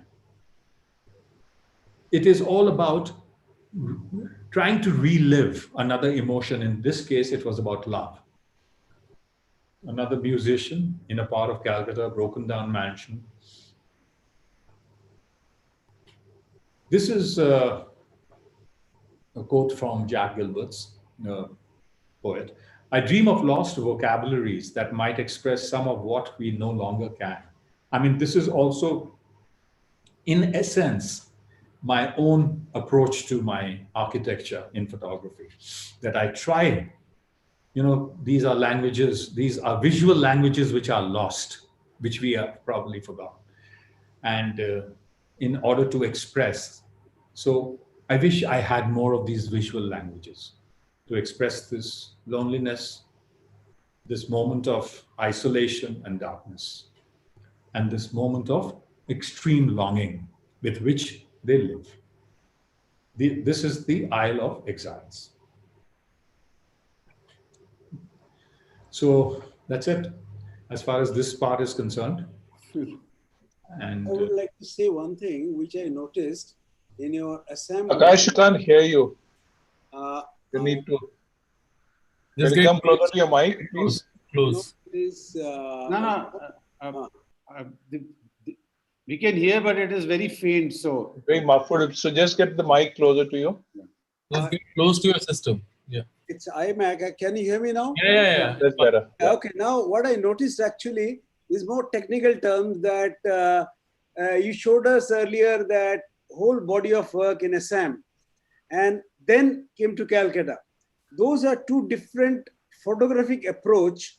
One is purely on film. The other one is maybe digital. But one thing I must admire, that both of them are looking as if they have been taken about hundreds of years ago, because your subjects are such that grimness, that disappearing feeling is being captured in both of them.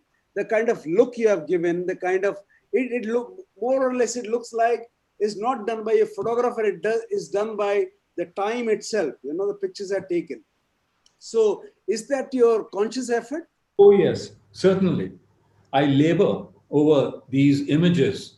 And you're so right. It's actually a very pertinent question. Most of Assam was shot on film. And as you know, Akash, in those days, I was using FK, from Croatia. Most of Calcutta was shot on digital. But I need a visual language. I am very, concerned about the end imagery. So in the case of Calcutta, since I'm talking about ancient buildings and people and old, the visual signage or the language had to be exactly that. That would accentuate that feeling of oldness. So I worked on the images, of course, yeah. Thanks. But did you try to shoot in color? Are you shot in color and converted into black and white, or? I mean, this was the initial image grab is for Calcutta is color, no? Digital. Yeah. So the initial image grab is color. You never thought of putting it in color? I have tried, but it doesn't, I have nothing against color, but it doesn't sort of, make me sit up and sing. And I thought that period of time, Gastawala, Gray, and the people who shot at that period of time was all black and white and toned sepia. So it flags instantly of an era that's gone by. I mean, that's my thinking. That's the way I approach them. That is the feeling we get also from the pictures. Yeah, I think your images usually, I don't think they're black and white. They're more of monochromatic and a lot of sepia touch to them. Yeah. In this case, definitely. Yeah. Because it was from that period. So it was from that period. So my question is, was it easy to really approach them and make them open up to you? Because you have deep stories that you have to share, and there is a lot of kind of closeness that comes across when you talk about them, and as if they're part of the family or an extended family that you're talking about. So was it that easy, and would they open up so easily to you? No, Jesse, it wasn't easy. Even though I'm part Bengali and a very happy, proud Bengali, and I would converse in Bengali, that itself would bring down some barriers. Yeah. But it's also, I think, chemistry. I wouldn't pull out the camera and do things. I would sort of, you had to get to know them, because this is not just human subjects. This is emotional subjects. And for them to open up and talk about their loneliness or their longing or their desires, took time.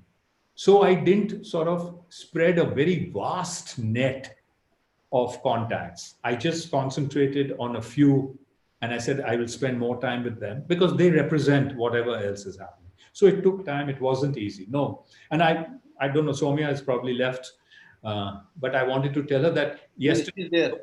Huh? I think she's there. She's come back. She's there. Okay. maybe invisible, but I'm sure she's somewhere there in spirit. So she talked about counseling, this was reverse counseling. I mean, I was in situations where I was at the end of the day emotionally as broken or as drained or as exhausted at some of them. But when I spoke to them and it came out that they had a shoulder to cry on. So it became a little easier that way. Is this body available, larger body of work one can see? The same Calcutta one? Yeah. Shared here? Is it, yeah. Online or with you? Something? Yeah, there is. As a matter of fact, this was supposed to be shown in a recent exhibition with this Fulbright people. But due to the lockdown, that exhibition got cancelled. So it is a little more extended than this. Yes, there are. Where it's available with you or online? Not online. It's available with me. Yeah. Can I sometime come and visit you? Oh, sure. Anytime. I always welcome. Can I move on? Please. Yeah. Yes. Last part. The wind beneath my wings. So I spoke about my mother's land. I spoke about my father's city. Now I'm talking about myself. The wind beneath my wings really is Ladakh. And it's titled Zendo. As you know, Zendo is a Japanese word for a Spartan, austere prayer hall. It's a very spiritual room. Sorry, please come back. I missed some. I think there was a tech issue. Please come back. Explain it. What Zendo is? Zendo is a Japanese word for a prayer hall, but very austere prayer hall. Okay. There are no statues and all that. It's more like a meditative place, and it's very Spartan, and it's in the mold of the Zen principle. So I term Ladakh as Zendo because for me Ladakh is that same austere, Spartan, spiritual land. These lines that I've shared with you, I won't go through it, it's a pretty long quote, is basically talking about my experience of my perception of Ladakh. This is from my book, Ladakh, my coffee table book. And this is the opening para to the book. The book was written as a love story completely. And there is very little reference to, Ladakh mein Kargil hai, ya wo Sheh hai, ya Thiksay monastery, nothing of that sort. From the first word to the last, it's written as a pure love story, love between man and woman, and love between an entity and land. So for me, there's a place I have found where mortal words have no meaning. Means it is a place that I experience where, every time I go to Ladakh, it's a new avatar for me. I feel I'm reborn. And I'm not the person physically, mentally, emotionally, spiritually like what I am outside Ladakh. So for me, it was a place where mortal words or the language that we speak and communicate and bond with each other, it doesn't exist. It's totally at a different plane. And for me, I'm using Bob Dylan's lines here. In the fury of the moment, I can see the master's hand in every leaf that trembles, in every grain of sand. And it's a fact. This is architecture of grace. To photograph grace as I have witnessed and as I have been gifted by a land. When I first went, I almost thought I was going to die. It wasn't exactly love at first sight, the first trip. But it was deeper than that, a sense of belonging to a place I never knew I wanted, but somehow always needed. It was a home that carried a heartbeat. As I said, the first time I went to Ladakh, I said, if I get back home alive, big deal. I ain't coming back. But I survived. I lived and I went back. So it was a home, not just a home away from home, but I would say it's my actual home. The mystical land, how I see Ladakh right from the beginning and till today. I mean, everybody's gone to Ladakh. Everybody shoots Ladakh, and there are some stunning images of Ladakh, that I see. But when I step onto that land, I get off the plane and I touch firm ground, I get another periphery of vision. I start seeing things differently. Please, I'm not, it's nothing that I've smoked recently. And this is Sprite, bear with me because I do get a little, worked up on happily on Ladakh.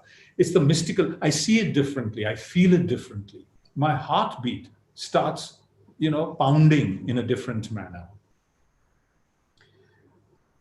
For me, it's, as I said, Zendo. It's a barren land which is so full and soaked in spirituality and in energy. As you know, Ladakh was a part of the Tibetan kingdom. 4 brothers. This eastern part was given to one of the brothers, and it was a closed kingdom. My research, my theory, since I've been going there for the last so many years, over 2 decades, is that the Bons, who were a tribe that settled around water bodies in Tibet, migrated and settled down here. And the king, who is a very dear friend of mine, His Highness Jigmet Wanchuk Namgyal, he's the 37th in the line of kings. He says that his family came, I think, about 900 years ago, or 1,000 years ago. The land was always closed because of its physical enormity and difficulty. It was always like a guarded place. And because they followed Buddhism after the Buddhist religion came in, the whole land was, so pure, let's just put it. And the energy that radiated from this purity can still be felt. I mean, that's how I connect with it. The land, therefore, when I photograph the landscape, in the early years that I was photographing, was more skewed towards bringing in a degree of spiritual silence into my landscapes. Everything was shot on film. And at this time, I was using FK, and later on I was using TechPan, the film, TechPan, Kodak TechPan, which was basically made for copying blueprints, but I used it for my own landscapes. And in the early years, again, it was, I would wander. When I've been going to Ladakh now for 27 years. The first 4 years, I never touched a camera. I had my father-in-law's Canonet, and I would just walk in the land. I would figure out where the army camps. My father was in the army, so he had told me, anytime you're in trouble, head for the nearest army camp. And for days, I would be on the land. When I hear now people saying, we went there, we had this party, that party, Jeep, Wah guest house, and I'm amazed, I'm like from another planet. I would sleep in caves. I would sleep at the side of the water bodies. I would sleep in, the nomads, when they would come with their sheep on these pastures, they would build enclosure about 4 feet high with stones, and that was it. So I roamed the land like a madman. I know places, I've been to areas where I think even God doesn't go. So I think long time back, I don't think Akash remembers, he asked me, why? You're going at this height. So I said, look, that's my office. That's where I shoot, 14,000, 15,000 feet. And he said, why? I said, the advantage is if I suddenly have to give up life, I'm that much 14,000 feet closer to God. So it kind of works out for me. But jokes aside, the early years really forged the soul within me for Ladakh and how I see Ladakh. You'll notice this progression. I mean, I didn't just see the land. I saw the soul, the spiritual soul that was imprinting itself. This is a place which is about almost, this river is at about 13,000, this is closer to the Changkham, 13,000 feet, this river. And can you believe what you see behind there in the background is actually another mountain rising from the plains and then going on to about 18,000 feet. And it looks like a canopy. I mean, there is an optical illusion in it. It looks like a canopy. So I always was, wanting to create these images. This is really of life of Ladakh. People tell me lifeless hai yaar, wahan to matti aur ret ke siwa aur patharon ke siwa kuch hai nahi. And they obviously haven't seen enough, This I shot, very quick aside. I had noticed this place, I passed this place. Land belonged to a farmer. So I paid him. I said, don't cut the weeds. And I give you this much amount of money. It happened many years ago. So I paid him a certain amount. He didn't cut the weeds. And I came back, I think after 5 months or 6 months, and there was the weeds. They'd grown, And I made a stand, bamboo across the Nala. I climbed on that and then photographed it so that the weed that you see will merge into the sky.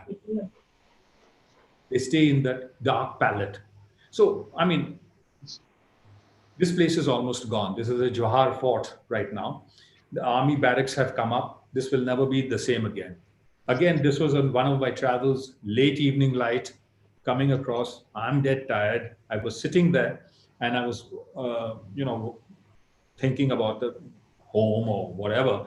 And I just started in that moment noticing the light that was filtering through on the Johar fort. And I think this picture can't be repeated because, as I said, army barracks have come all over this place now. Similarly with people, I didn't shoot people for a long time simply because of my apprehension about, portrait photography. And this, I must give credit here to a dear friend of mine with whom I travel to Ladakh very often. I mean, not very often, but quite a few times, Prabhudo. He was always so keen, and he was a master at portraiture. And I used to ask him, we used to travel together, and I would say that, hey, Prabhudo in Bengali, aren't you a little, this thing about putting the camera in front of their faces? And, his reply was so typical Prabhudo. He said, I like to confront what I want to shoot. And I just stayed with me. And I said, amazing thing, to be able to explain your philosophy of a certain style of working in a manner, it just stayed with me. So then I slowly started photographing people. And they, as I say, angels at my door, because I'm in a spiritual land, literally heaven. These are the angels of that land. This is Rinpoche Bakula. I did the picture a few months before he passed away. He was spiritually more enlightened than His Holiness, the Dalai Lama. He was India's ambassador to Mongolia for 10 years. He took Buddhism back to Mongolia. The king is the current king is his nephew. So they asked me to do some portraits for him, which I did, official portraits. So when he was being led back, I had seen this Mongolian yurt, that tent that they have, the Mongolian on the steps.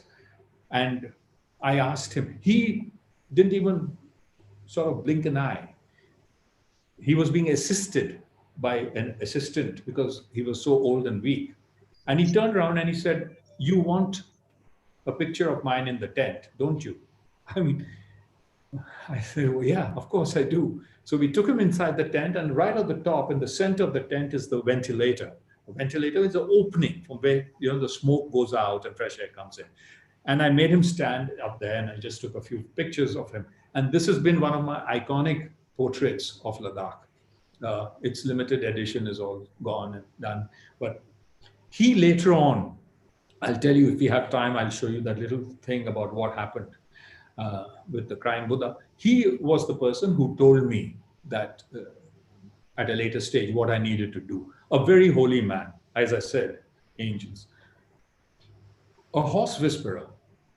I found him drunk on the side of the river, and I was coming back from a shoot after 3-4 days, and I noticed he was lying on the side of the river. And I stopped the jeep, we picked him up, brought him home, and I came back to check on him a few days later, and he turned out to be a horse whisperer. Amazing. Again, he just was, this horse was ill, and he was sort of, talking to the horse, trying to heal the horse. And to me, again, a very symbolic picture of Ladakh. The features, the personality, the strength, the inner strength, the look in the face. It's all like Ladakh coming alive through these people. An oracle, again, very strong Buddhist believers there. And I was allowed by the family to photograph this particular oracle. And it just, at that point in time, I just thought, how is this possible? There is, as you know, all of you must have probably visited Mato festival, where the oracles who are in isolation for a year come out and run around on the ramparts of the monastery and predict and all that. So there was a certain vision in my head, an image of oracles, but this was so different. It was in someone's house. They were doing a personal puja, and I got an opportunity to. Again, I showed this picture in the States, and they wouldn't believe. They thought he was a Navajo Indian. But he is the king's uncle, and he was in charge of Hemis. And it took me forever to try and get him to sit for me. He didn't allow. He just said no. And then finally, I asked His Highness Jigmet, who asked the Queen, who asked him, and he gave me half an hour. And I just wanted this because I'd already gone to Hemis. I'd found out the spot. I wanted what I wanted. I wanted this, look into the sun, this look of regal defiance and nobility that he represented to come out with the prayer flag also flying right behind him. And then in my travels through Ladakh, I found this nomad. It's amazing. He's got a American flag on his shoulder. He's got the Dalai Lama's picture. He was hunting for animal dung, which he would put in the basket on his back, which he would use as fuel for fire. So to me, I could show you many more portraits, but to me, these people across the land, whether he was the high priest Rinpoche of Ladakh, or whether it was a nomad, wandering across the land picking up dung, they all were the life and soul of Ladakh that resonated in me when I saw these. My favorite in Ladakh is the sun and the moon. And I'm sharing a quote here. Tell me the story about how the sun loved the moon so much that she died every night just to let him breathe. Wow. I'm absolutely fascinated with the sun and the moon. And I've done a lot of work. And I can't get enough, I can't get enough. I keep shooting. So this body of work is really on the moon first, as how much she loved that she died so that he could shine for the world. Moon over Ladakh is what I call it. I let the images just speak for themselves. There's nothing to describe. You could say in terms of this, my Ladakh moon madness. Point I make here when I shoot the moon and the sun, especially the moon. I know you're all adults viewing this, hopefully, is that degree of sensuality that rises when I shoot. Ladakh brings a very strong sensuous streak in me when I'm shooting. Please don't get the wrong idea. It's just a state of mind. That I believe that if you don't lust. If you don't have lust in life, you can't love. There can be no love.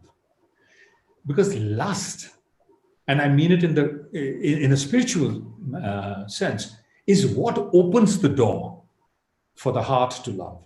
So when I'm shooting the moon, specifically, it's all about the sensuality that I want to capture, the spiritual sensuality or whatever in those images of the moon. This is at night. Shot over the Indus from Shea. This was a very hard shoot. Early days, shooting in film, bitterly cold, almost dying, freezing to death, like Akash was mentioning. And, this was a tripod.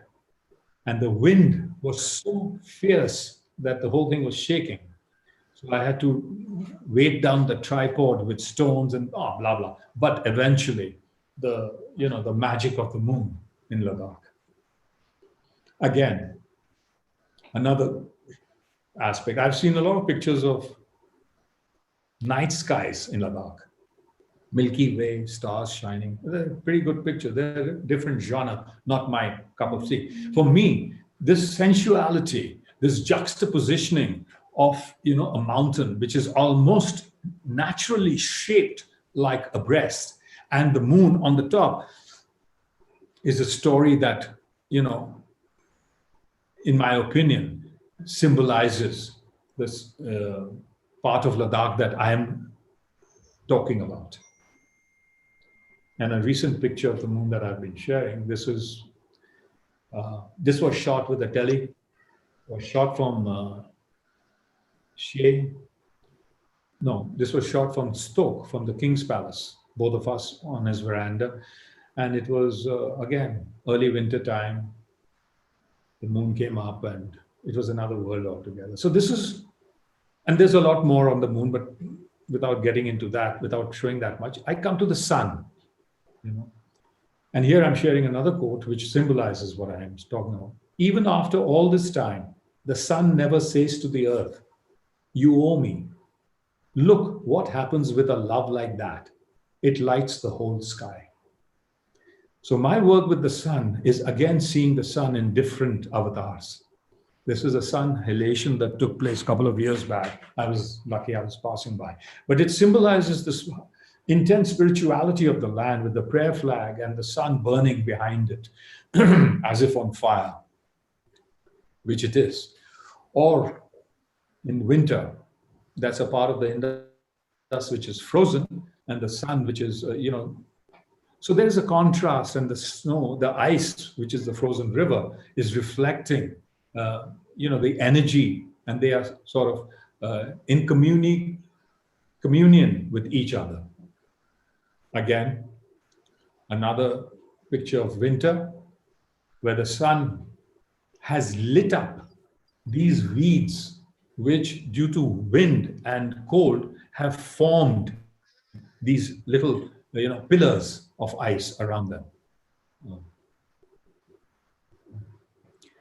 One of the classic earlier pictures of mine.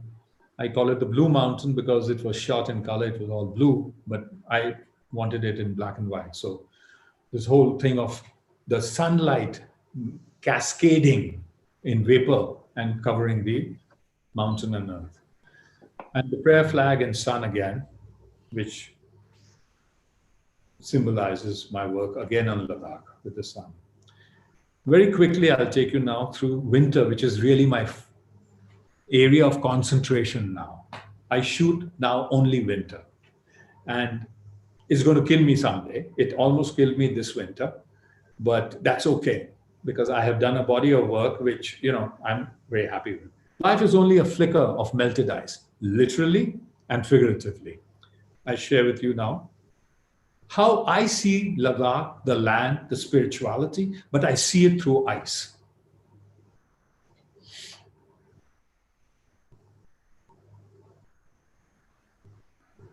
Wow.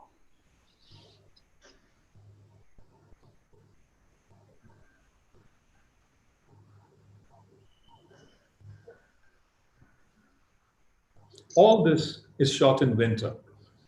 And I And this is all shot in film. no, this is all digital. This is all digital. Now, I had taken film in one of my winter shoots, and the film snapped. Yeah, it would be brittle in that kind of cold. And I just couldn't handle it. At that time, I was using contacts and with Carlisle lenses, because the Carlisle lenses were manufactured in such a way they could expand and contract with the contact's body. But the film winding and worse still, loading was so much of a problem, I gave it up. That's all shot in digital. This is all done on water. And I travel very deep in the Zanskar on the river, get to places where I see form of water. Also, the reason why accentuated blue is because they're shot in sunlight. As you know, snow and ice turns blue in sunlight, in shadow. What must have been the temperature at this point of time? When I shot this, it was about, with wind chill factor, that day it was about -32. So digital survives at -30. Yeah. I wrap it up. Digital would survive. Huh? Digital would survive. So I've also done photography in the dark at around -30, -35. Yeah. So digital happens. You survived? I almost did, but the camera did. My, again, study on ice and the blues that come through. Wow. Each one has a different palette. Each one. And This is amazing work. This is a different level of abstractness that you have captured and as What I I love about this is that there's no sense of scale. No, it's not. Very pertinent point. It's not meant to be. It's could be anything. wow. Winter, heart of winter, traveling up and down the river. Sunlight on part of the river. Sunset, actually. I don't know.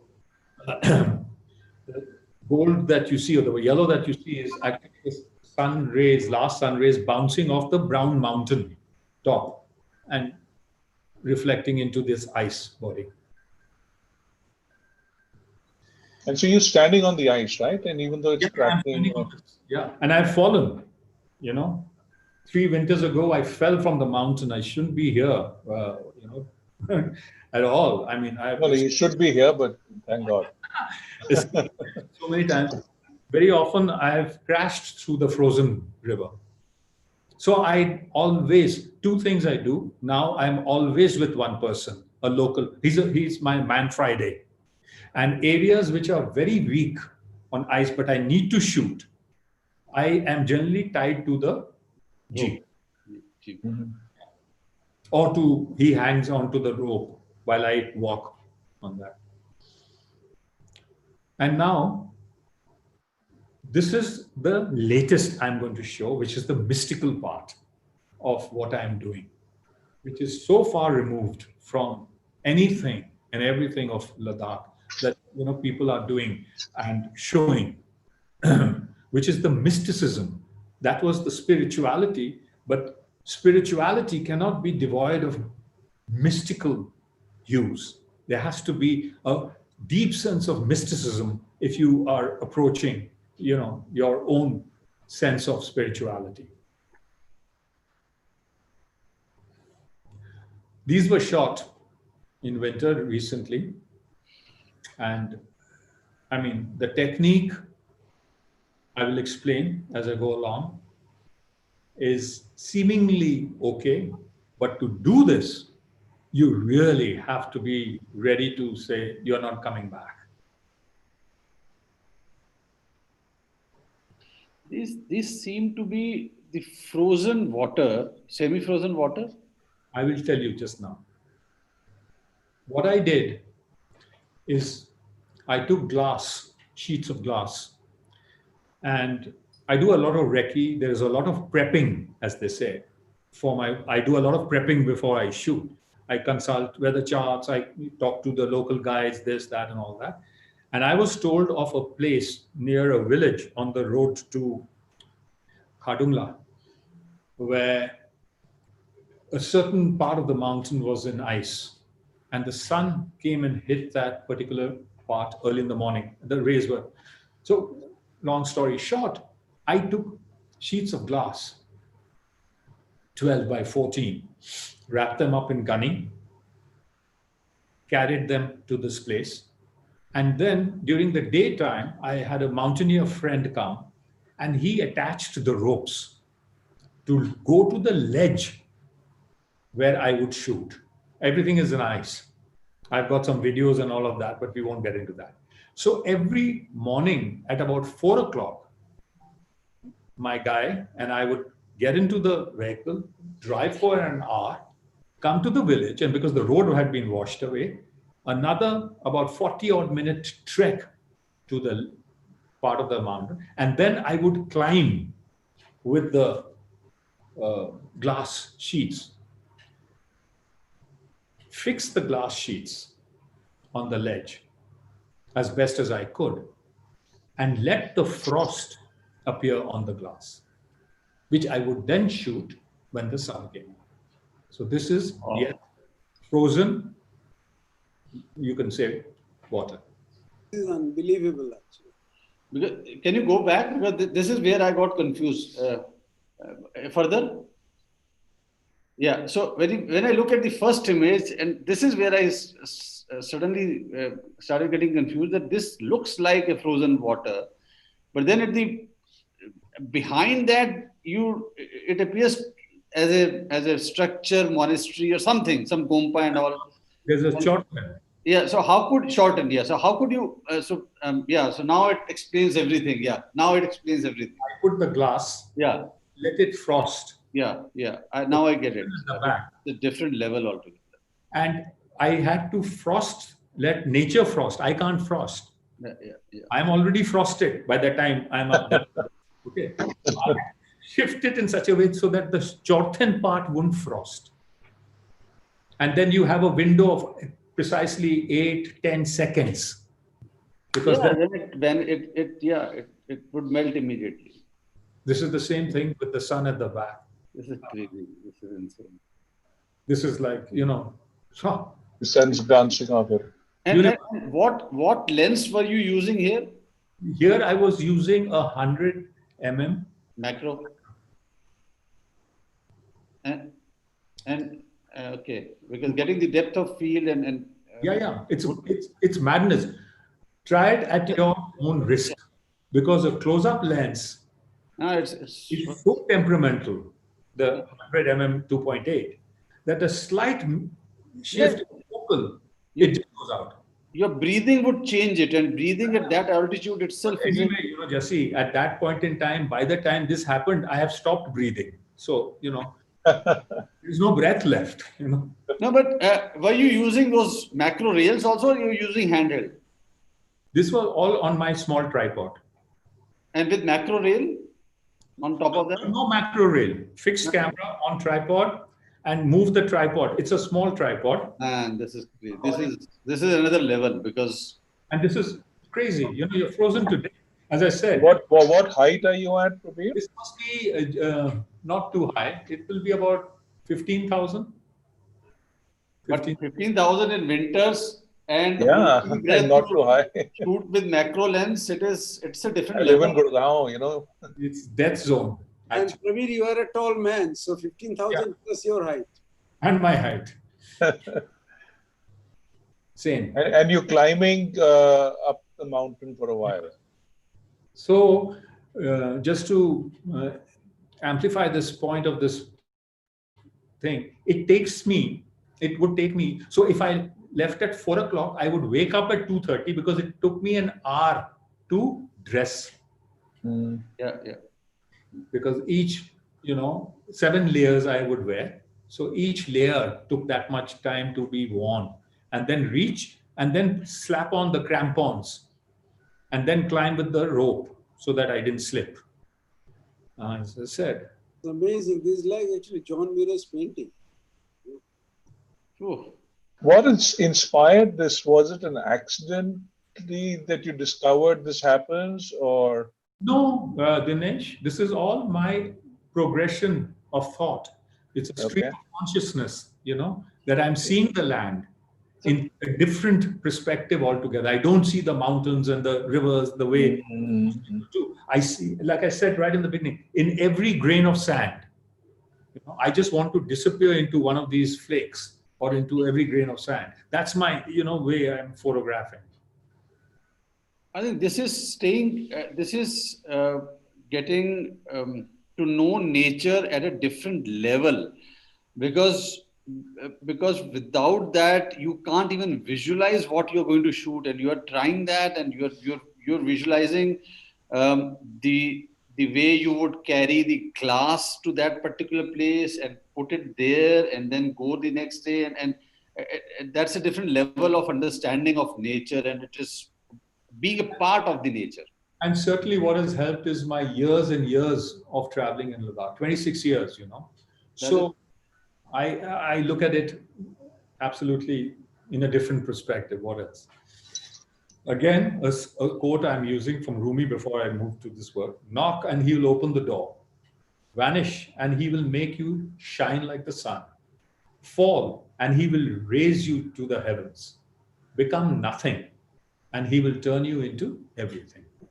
So the whole thinking of being reduced to a grain of sand or to a snowflake in Ladakh is the philosophy behind this. This is with the sun coming up, the same thing. Lovely. I love this. This sun has this is remarkable. visual flow. This is, I don't know. This is, wow. Wow.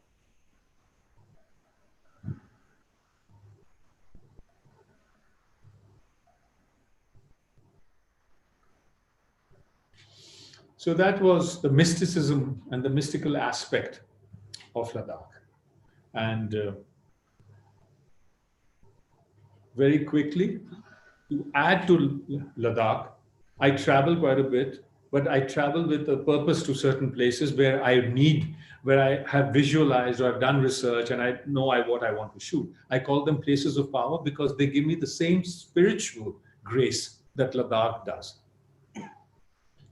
In silence, and these are again, my hallmark is, the act of silence in the imagery. So in silence, there is eloquence. Stop weaving and see the pattern improves. Rumi again, philosophically talking about how you evolve as a person in silence. Oh.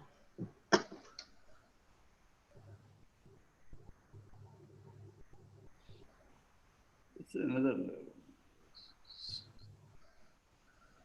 I think what you said about light talks to you, light speaks. So you talk to light, and that is visible from all these images.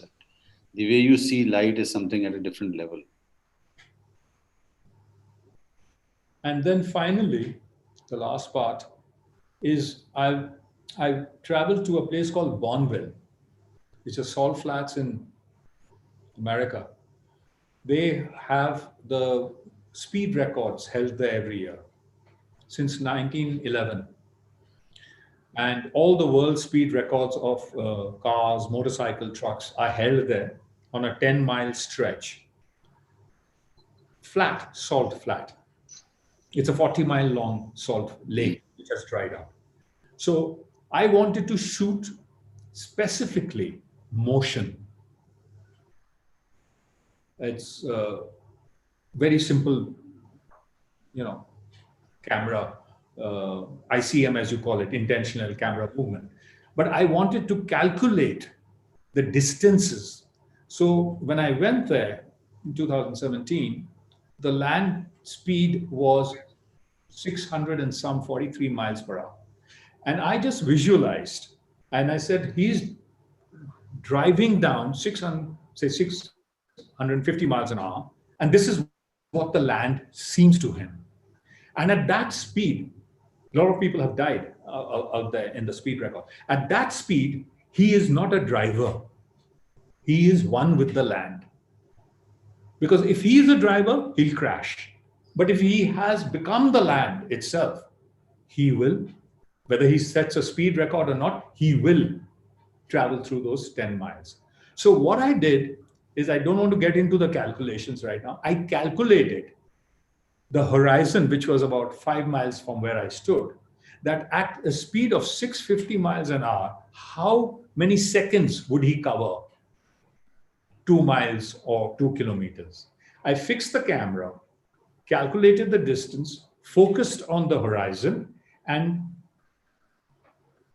ICM that many seconds to get this picture of wilderness and the flash of motion. It's also like life passing you by.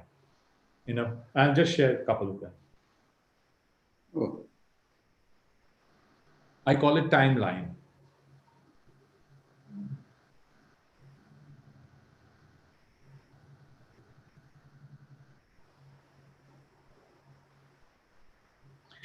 So that was that. If you have 5 minutes more, then I could end the presentation. If you say no. Yeah, please, sir. It's so, yeah, we would. So this. Not certainly let it go for just 5 minutes. Certainly not. This last story is really a turning point in life. It's a story where I have written to you all. I'm not a Buddhist. I don't want any religious overtures, but it happened to me. And it happened at a time where, you know, I was probably not ready to absorb this sort of a phenomenon. But it happened. I'm thankful for what happened. And very quickly, I'll share this with you. I'm going to show today a picture which I have never shown since the day I took it. 19 years ago, I took it. I made exactly one print because I had to make that print to take it to back to Ladakh to give it to the lamas because they needed it. And after that, I never made a print. Till I spoke to you and you all said, no, you can go ahead. So then I searched, found the negative. I went and got the negative scanned. And I'll tell you what happened. But I'm going to share with everyone this one picture that has never been seen. I call it the gift of grace because this is the final gift, I believe, that I received because of my complete immersion into Ladakh, complete bonding with Ladakh. In 2001,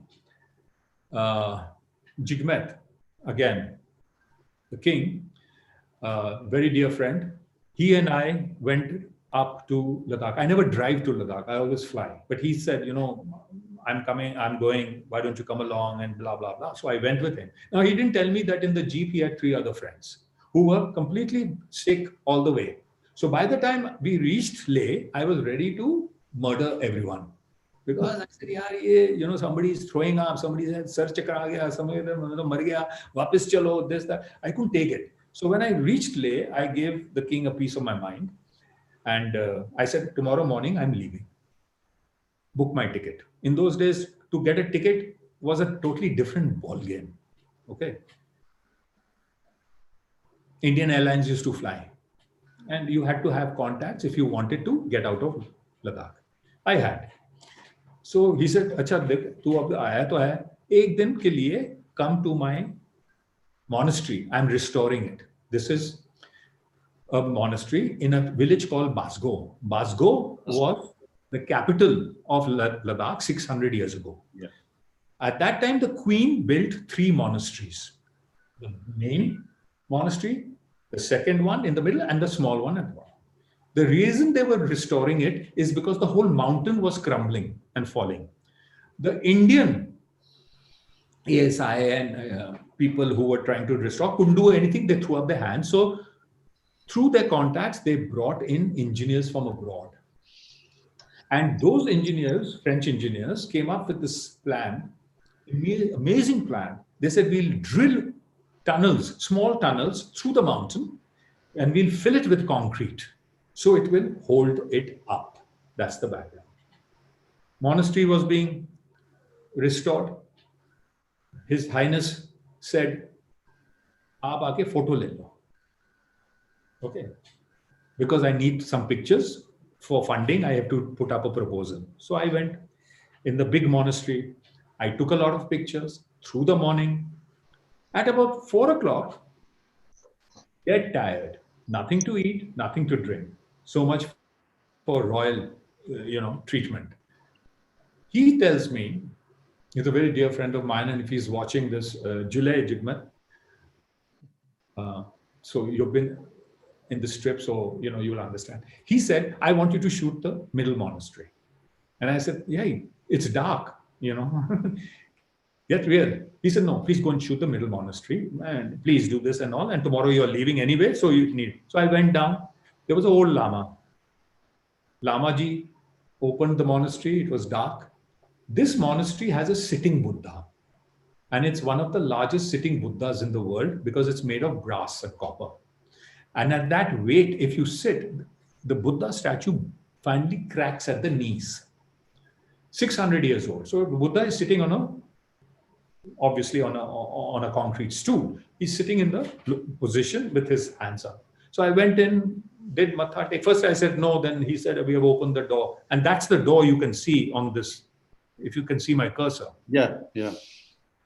That's a part of the monastery. So he said, khol diya, matha take. I went, did matha take, came out. I said, I can't see anything.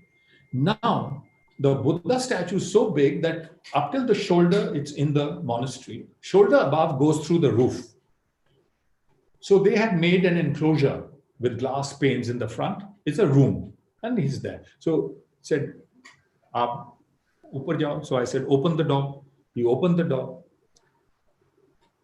The king, Jigmet, my friend. So he was still in the big monastery, working with the people who are restoring. I am alone with this Lama in this middle monastery. That Lama ji opens the door and I go and I take a look. Now, nobody's been to the monastery. Nobody's cleaned it. The glass panes were dirty.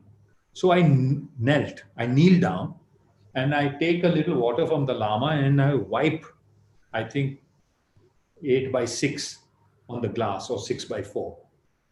I use my hanky, clean it completely, just that much. And I look through because I just want to see the face of Buddha, Maitreya, since I had come there. And this is the picture I'm going to show. What I see is the Buddha was sitting there and crying.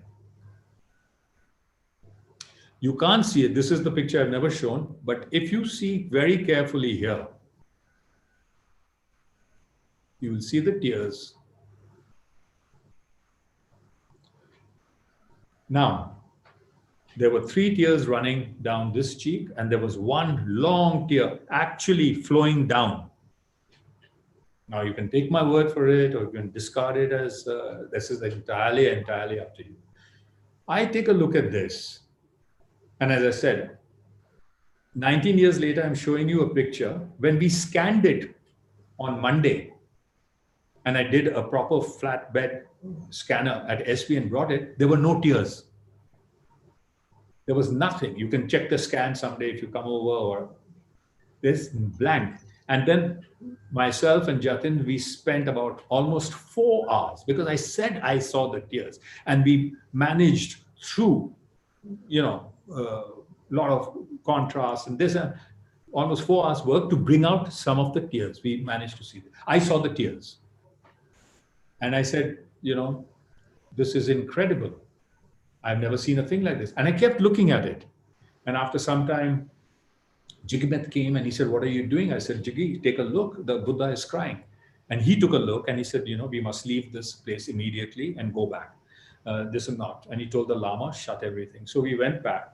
I didn't go back to the palace. There was a dinner party that night at his palace because of the engineers and this Karmapa who had come from China who had fled. He was also a guest there. I went home to the family I was staying with and I was talking to them when my wife called up from Delhi, and she never calls otherwise. And, incredible as this may sound, she said, are you watching TV? I said, no, why? What's the matter? She said, watch the TV, I'll call you back. In those days, there was no this phone, so it was all landline. So I watched the TV, and it was 9/11. They were showing the planes crashing. And I said, what is this? So my brother-in-law was working in New York. He survived. They found him in a basement, finally. And they managed to pull him out. So my worry was that. And I told her, I'm coming back. The next morning, I told this family that I was staying with, who are also related to the king. I said, this is what I've seen. Immediately, the mother called up people and they said, we'll go tomorrow to the monastery, we'll seal it up and all that. Next morning, on the plane, I'm sitting at the back. A person comes and taps me on my shoulder and says, do you want to meet the Karmapa? This boy, Lama, who had fled from China. I said, no. What have I got to say? He said, no, I think you should meet him. So I went, I met Karmapa, spoke through the interpreter. And I told him, I said that you went to Basgo for a sermon. Did you go up to the monastery? He said, no. I said, you gave your sermon. Thousands of people came from all the villages around and you never went up to the monastery. He said, no, I was in a rush, there's that. Then he said, why are you asking? I said, because yesterday I went up with His Highness and we saw this. He said, yes, at dinner they were talking and that you're the person. And anyway, I came home, I looked around, I tried to see what I could, talk to people. I went crazy, nothing happened. Then I went back to Rinpoche. He was in Delhi going off to Mongolia. And the Rinpoche Bakula, whose portrait I showed you, that man standing, he said, you have to go back. So I went back 14 days later. I went back on my own without telling anyone. And I said, I will not mention this to anyone. I'll just go there, go to the monastery, see and come back. And as I was walking through the village towards the taxi stand, lo and behold, there was the king. He was getting his car serviced, Jiggy. And he said, what are you doing? I said, this is what I'm doing. He said, okay, we are all going there this afternoon. You better come along with us. So I said, okay. So next, in the afternoon, we all drove. And we drove to the monastery and we went up to the roof.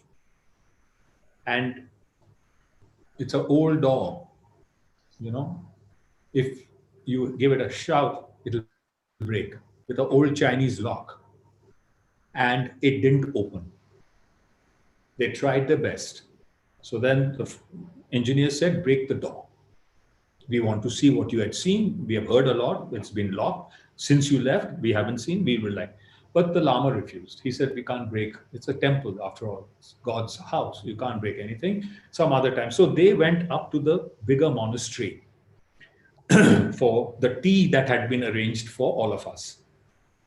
They went up and I sat. I didn't go. I said, I've come here. Let me meditate a bit and I'll join you for tea. So as I was sitting, I said, that's the North Indian blood in us. Chhodenge nahi hum bhi. Itne dur gaye. I saw a ladder which the workers were using to renovate. So I took the ladder and I put it against the wall to climb to the terrace and then pull the ladder down and go down onto the courtyard of the terrace and see this Buddha. So as I was climbing, the little boy came running. Ladakhi boy. And he said, they are waiting for you for tea and you hurry up. Everybody's getting late. And what are you doing? I said, I explained to him what I was doing. He said, I'll help. If that's what you want to do and you have made up your mind, I'll help. Let's go do it fast, but let's do it fast. So we climbed up, pulled up the ladder, pulled it down on the courtyard, climbed down. And when we climbed down, I lost my nerve. I completely lost my nerve. I said, I can't do this because it's dark. The sun, which was setting in the west across the Karakoram range, had gone down. It was already, everything was in shadow. It was twilight hour. So I told this boy, I said, no, we have made a mistake. Let's go back. So he climbed up, took my camera bag, the camera bag that at that point I had was an old donkey canvas bag, green, given to me by Prabhudo. So he carried it up and I started following him. The moment I climbed a couple of steps on the ladder, I just had a sensation that I had to turn around and go back and take a look. And I said, you know, this is an altitude of almost 13, 14,000 feet where you hallucinate. And I said, but you know, with my years of travel in Ladakh, I've never hallucinated at this height. I mean, forget 13, 14, I won't hallucinate even at 18 and 20,000. So I climbed a bit more, and again, a very strong sensation within me, asking me to turn around and go back. So I said, now that I've come, I might as well. So I turned around and I walked back. And again, I cleaned the window. Again, I peered through it. And this time, from the tears that you're seeing, and I've done a close-up, this is the crying Buddha. What I saw was him with light shining in his eyes. I've done a black and white. I've taken off the colors and all because this is too much in my face to be able to absorb it. But there he was sitting. The tears are dried. And in both his eyes, there's this immense illumination which is coming out. And I said, I need 3 pictures. Nobody's going to believe the story. And with the passage of time, someday even I'm going to doubt. So I need 3 pictures. You have to give it to me. I need to take. So I ran back and told this boy, throw the camera back down. Bring it. I need to take a picture. He gave me the camera back. I had an FM2. And I was shooting Fuji Reala. No, for this one, I was shooting Kodak. Otherwise, I only used Fuji Reala. For this one, I had Kodak Gold, I think. So I took my camera, pressed it against the glass pane, and I took 3 pictures. I wanted to take some more pictures. I have the negative roll here with me. Someday you can take a look at it. And the camera wouldn't work. 3 pictures I got. I said, okay, good enough. And suddenly I also got the feeling of what had been shown to me as tears and the light. I mean, in whatever way. I ran back, we climbed, we got down on the ladder on the other side. And here's the final part of the story. When I got down, this kid tells me, I want to carry your camera back. And I thought to myself, it's already pitch dark. Half of Basgo mountain has fallen. The drop on that side was about 2,000 feet, which had collapsed. I said, if this kid slips, there goes everything. Forget the story, there goes equipment, bag, everything. But then I said, you know, let it be. He knows what he's doing. So I said, okay, you carry the bag. And he said, you put the ladder exactly where you got it. Because tomorrow morning they'll come, they shouldn't be hunting for it. Don't leave it around. So I said, okay. And I'm carrying the ladder to the wall. He's about 5 feet behind me, telling me to hurry up because the king and the rest of the gang are waiting for tea and he's going to get a scolding and we're all going to get yelled at. And I'm saying, kar rahe hain, and I put the ladder. And I turned around and there's no boy. Isn't it something? There's no boy. But my camera bag, this old donkey bag, which after so many years I cherish and I still have it, someone had left the bag on the ground and taken the strap and crossed it. This is the sign. It's one of the 8 holy Buddhist signs. It's the sign of longevity. And that was it. That was it. I picked up, I yelled, no means young, like you address young kids, young brother. No sound. I took the bag, ran up to the big monastery. Everybody was waiting. And I told Jigmet, I said, you know, you have to find the boy. He said, what boy? I said, the one you sent to call me. He helped me doing this. He said, well, you know, you've been with me for so many years, you know, in an official party like this, No children, no women are allowed. There's nobody here. But to satisfy you, he sent people around with torches. They looked, nothing happened. That was it. That was the end. And this image has stayed with me, therefore, all these years. And now, because of thanks to all of you, especially to Jesse, for having put up this talk on his platform, I get a chance to show a picture that I've never ever shown in my life. Thank you very much. And as I conclude, this is what I feel. I hear the ancient footsteps, like the motion of the sea. Sometimes I turn, there's someone there. Other times, it's only me. Thank you. One question. Thank you so much. On this fascinating picture, was it in color, by the way, like it's golden color? Yeah. Huh? Yeah. Because I remember before going back, taking the print there, you called me and said, I have to meet you. You asked me to come over and you showed me this, you know, and you asked me, what do you think about it, you know? And there, the teardrop were even more, I vividly remember it was much more stronger than this. Absolutely. It was so strong that if you looked at it, when I took the print back to the Lama and I showed it to them and I gave it to them, they told me, they said, never show this picture. And I said, why? You know, it's the only document of a crying Buddha, actually witnessed by me and His Highness. They said the picture has so much of pathos in it, like you very rightly pointed out, the tears, that it can actually harm people psychologically. As a matter of fact, the Lama told me, make sure you never show it to any pregnant woman because she may even abort.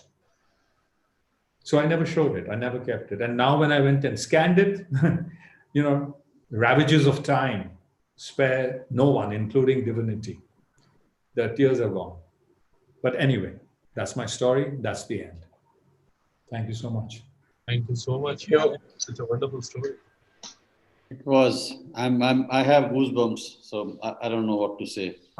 And I remember that you having sent me a mail that, can I speak about it? And before I could even see the mail, I had already seen the consent coming from Dinesh Khanna sir and Akash sir. And not that I said yes because of that. And I had already made up my mind that why not? If you feel like sharing, then we have nothing against it. So, and I'm so delighted that this platform is where you have shared it probably for the first time. Not probably, I think that the way you are saying that it's for the first time that you're sharing in so many years. And this is, I don't know, I have no words to say. My gratitude. My gratitude. It's like... Prabir, may I say something? Yes. I'm just very moved. I'm very moved by what you just told us about this particular picture and this particular incident.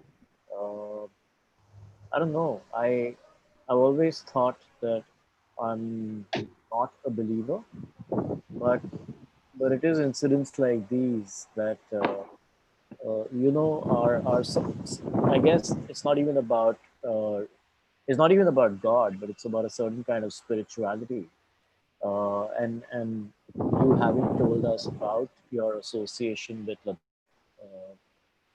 that's now spanned so many years. You know, this spirituality with a certain oneness with a place, and the kind of magic that sometimes can create. So I had a lot to say about the photographs, but I need to sort of process that a bit. But yeah, about the pictures, about the Ladakh photographs, because I wanted you to what I find most interesting in what you showed us today, and I've seen some of these pictures before, but a lot of the, I guess, more recent Ladakh pictures are something that I'm seeing entirely for the first time. we tend to imagine Ladakh as this place that's grand, that's about grandeur, these crazy mountains and things like that. What I find in the way you've seen it, especially more in these recent images, is a kind of miniaturist impulse. Where you're telescoping into details, and in a way that's sort of a celebration of what somebody else may consider irrelevant, or somebody else may not notice or not observe, maybe because they aren't one with that place, and it's very easy to be taken in by the grandeur of places like these, but perhaps because of your incredibly long association, perhaps because you understand the beats of the place, you're able to telescope into details in a delightful way. I want you to try and reflect on that, and also the fact that you've been shooting this place for so long. Of course, you've changed as a photographer over the years, whether it's in terms of your craft or in terms of you as a person. But Ladakh has changed so much. I have been to Ladakh only once. I went after the commercialization, though of course I went, I think 6 years ago. Now, obviously things keeps changing more and more, and often in not so good ways. So could you reflect on that, the change in you as a photographer and the change that you have witnessed in Ladakh as a place?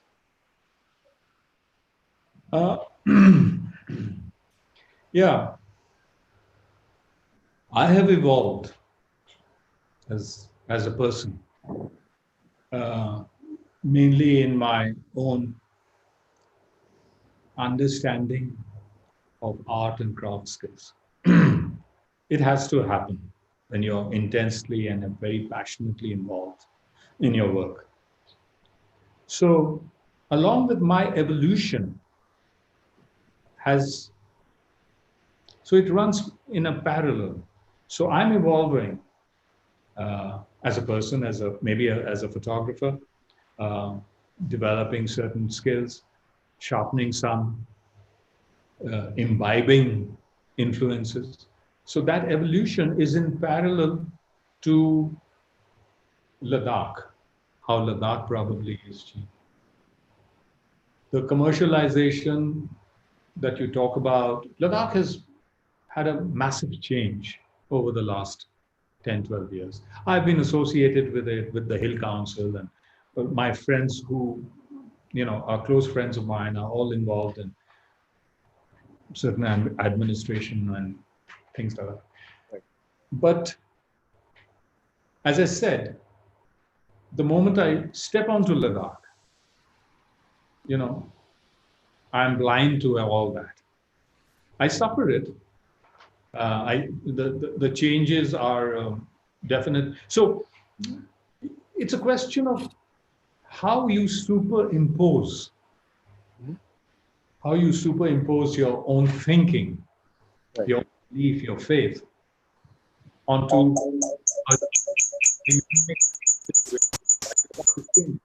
I can see it's the cities have become terrible to live in, and as a result of that, I don't go there anymore in summer, in tourist months. There's nothing there for me. Right. I'm not saying it's the land's fault; it's people's fault. The land is just suffering. It goes through a very, they shot 3 Idiots and Pangong, and if you go there during season, it will make a grown man sit and cry to see how it's. So, I blank it all out. Right. And as a result of that filtering and firewalls which are built in my head now, my vision goes into becomes that much more microscopic. Therefore, as I said, in the fury of the moment, which is what is happening in Ladakh at the moment, in the fury of the moment, I can see the master plan in every leaf that trembles in every grain of sand. So I'm becoming, as I said, I grain of sand and disappear in Ladakh if it was possible. But yeah, my vision becomes now is microscopic. And this latest work, climbing a mountain at 4:30, putting glass pane, it's a pagalpan hai. But Right. then to see what you have got in return, to see what you've got in return, nothing can substitute that thing or that satisfaction. Of course. It's also, I'm just thinking out aloud. It's also the very act of using the glass, which I guess, conventionally a photographer who's looking to photograph nature, for instance, wouldn't do that intervention.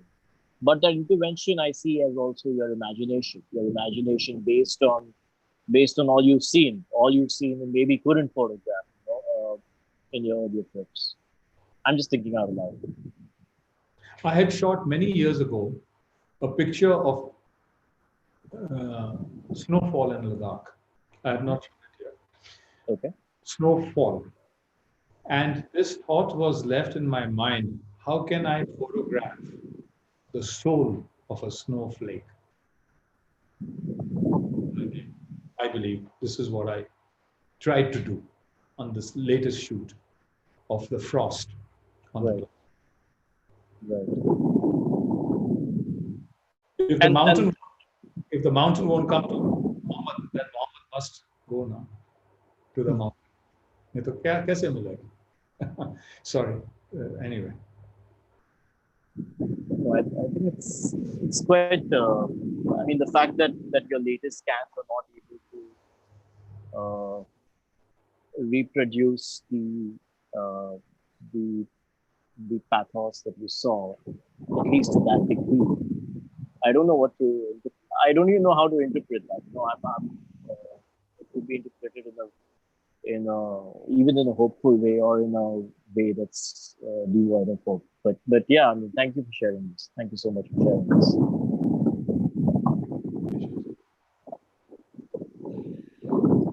Oh yeah.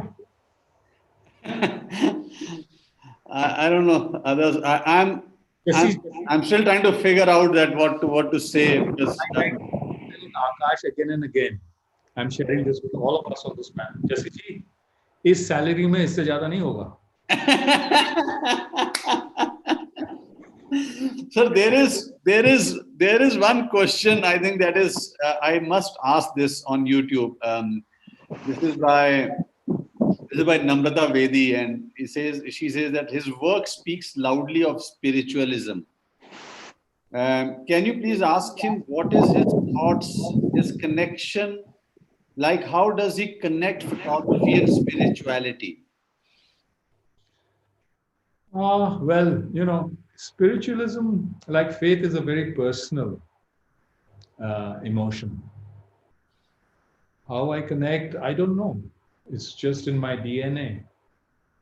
I think we are a result of a lot of things as we grow from the time we are born.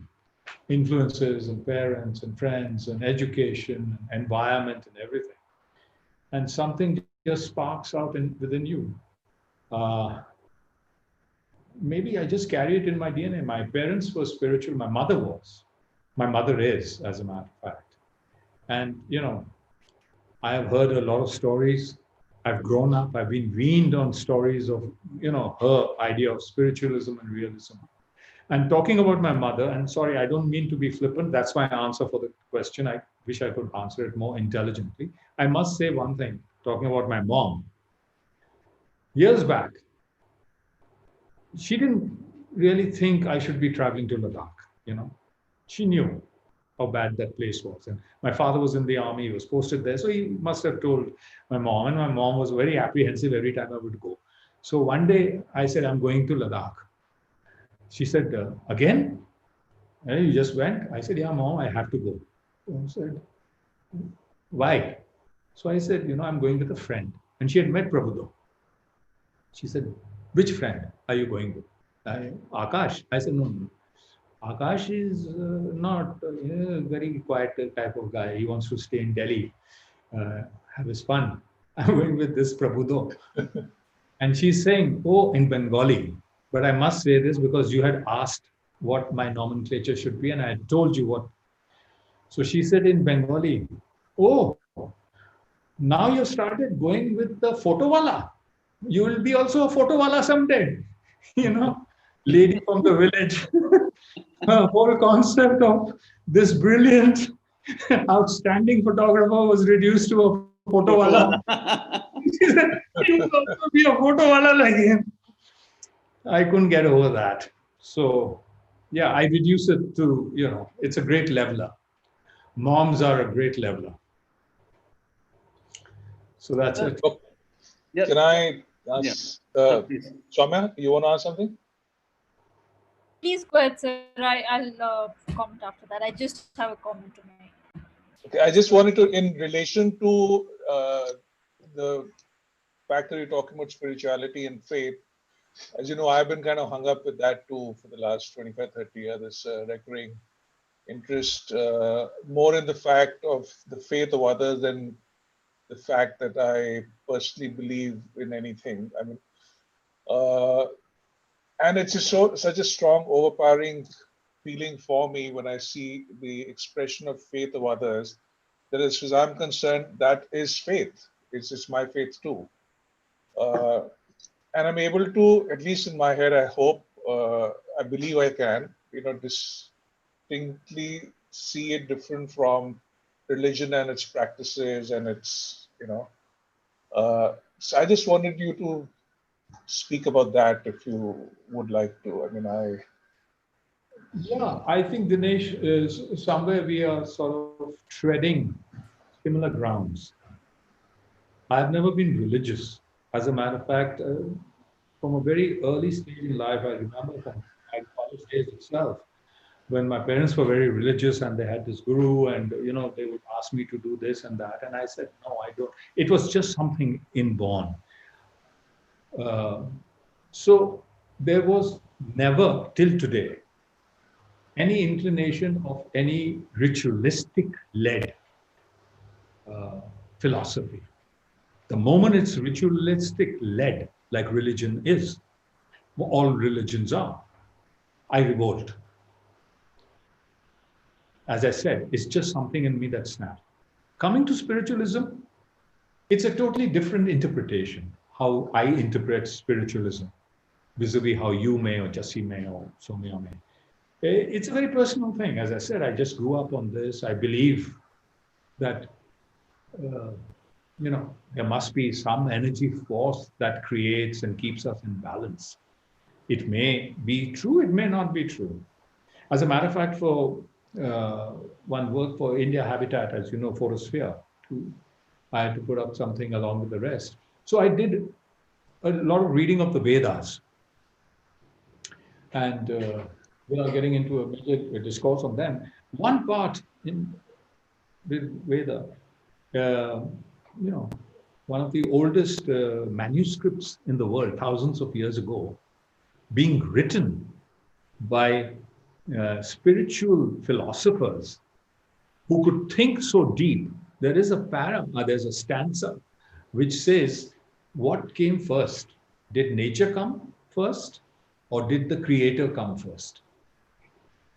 I mean, just look at that thought. So even at that stage, 6,000, 7,000 years ago, when I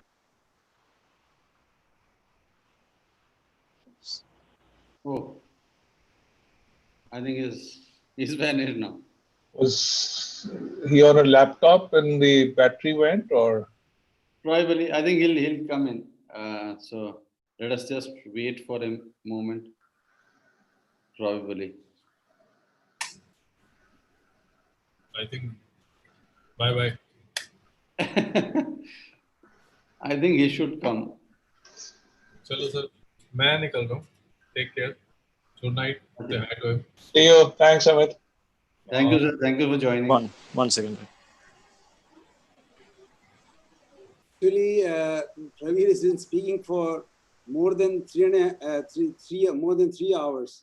So he's got little poop. So his battery has gone down. Because he never speaks that long, no? For that long, nobody speaks actually. So he's continuously speaking. But that was, yeah, I think, I don't know. I just hope he. That's what Prabir said, that I don't speak. यार तू मेरे को क्यों बोल रहा है? मैंने कहा नहीं आ जाओ.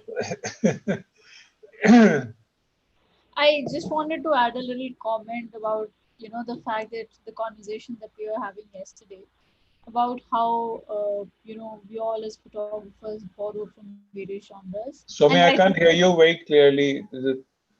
Okay, I'm going to come closer to the mic. Yeah, that's better. Yeah. So I was just thinking about how we were talking yesterday about how, as you know, photographers in the various genres, we borrow from the other genres of photography. And the way he was talking about photography really made me think about how, you know, it was so important for him to use photography as a means of spirituality and to achieve that. The only other photographer that I personally know who speaks like that about photography is Gurinder Osan, who again, you know, tends to travel a lot in the Himalayas and tends to mountains so much. So it was really refreshing to and interesting to, you know, hear of it from that lens also. I might have to, you know, just drop out. My laptop is needed somewhere else, but I just wanted to leave this comment, and I'm just hoping that, you know, Prabir will probably catch up on it on a link a bit later. All right, all right. Thanks, Soumya. But he has not replied as yet. Right. Can I? He's there. There he is. He's, yeah. No, just. We can't hear you. You're on mute. Yeah. I'm very sorry. The battery just conked out. So that's what he thought. Your laptop battery must have gone. Soumya wanted to say something to you. So if you. I was, you know, there was this discussion we were having yesterday where Raj asked about how we as photographers practicing certain genres of photography tend to borrow from the other genres of photography and kind of engage with them. And, you know, when you're talking about photography and the way you engage with it and how photography is a means of probably getting closer to yourself and to your spirituality, I thought it was a very, you know, interesting take on photography. And the only other photographer who I've heard talk like this of photography is my former boss from HT is Gurinder Osan, who again happens to travel a lot in the Himalayas. So I think it's got to do about, you know, nature, and it's got to do about how you engage with nature that tends to influence that bit quite a lot. So thank you for, you know, sharing your plethora of experience. My pleasure. I've really taken a lot of time. I'm so sorry for the inconvenience.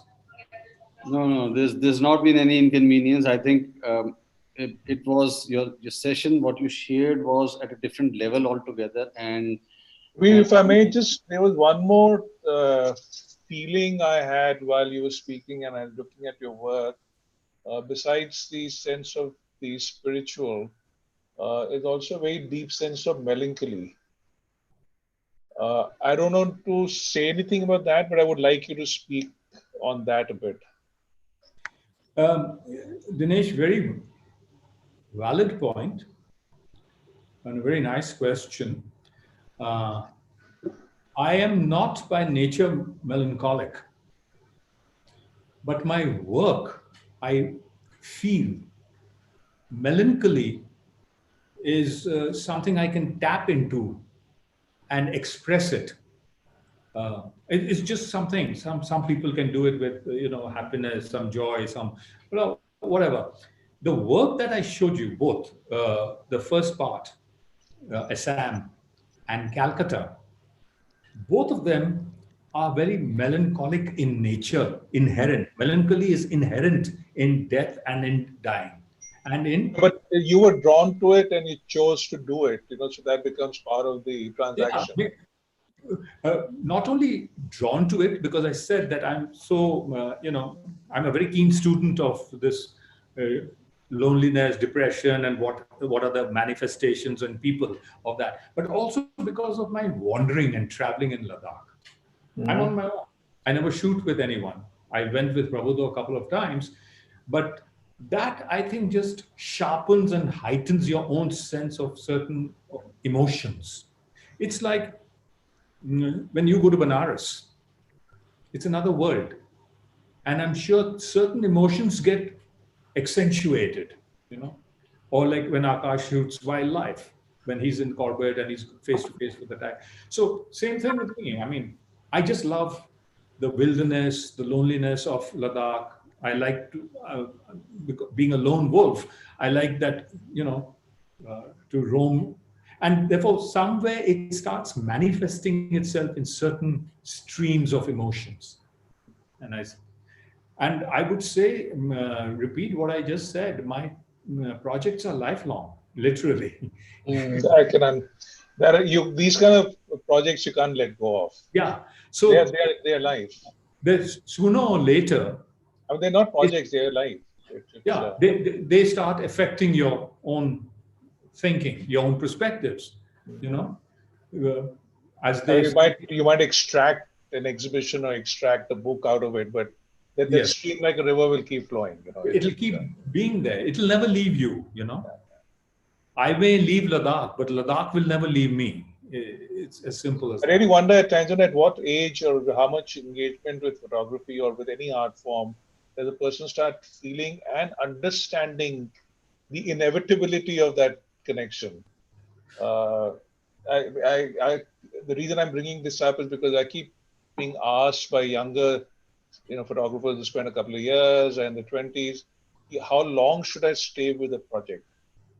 And I don't know how to ever answer that. It's just like, it seems suspicious saying, as long as you are involved, because I know that I'm involved with certain things for the last 30 years, 40 years or 20 years.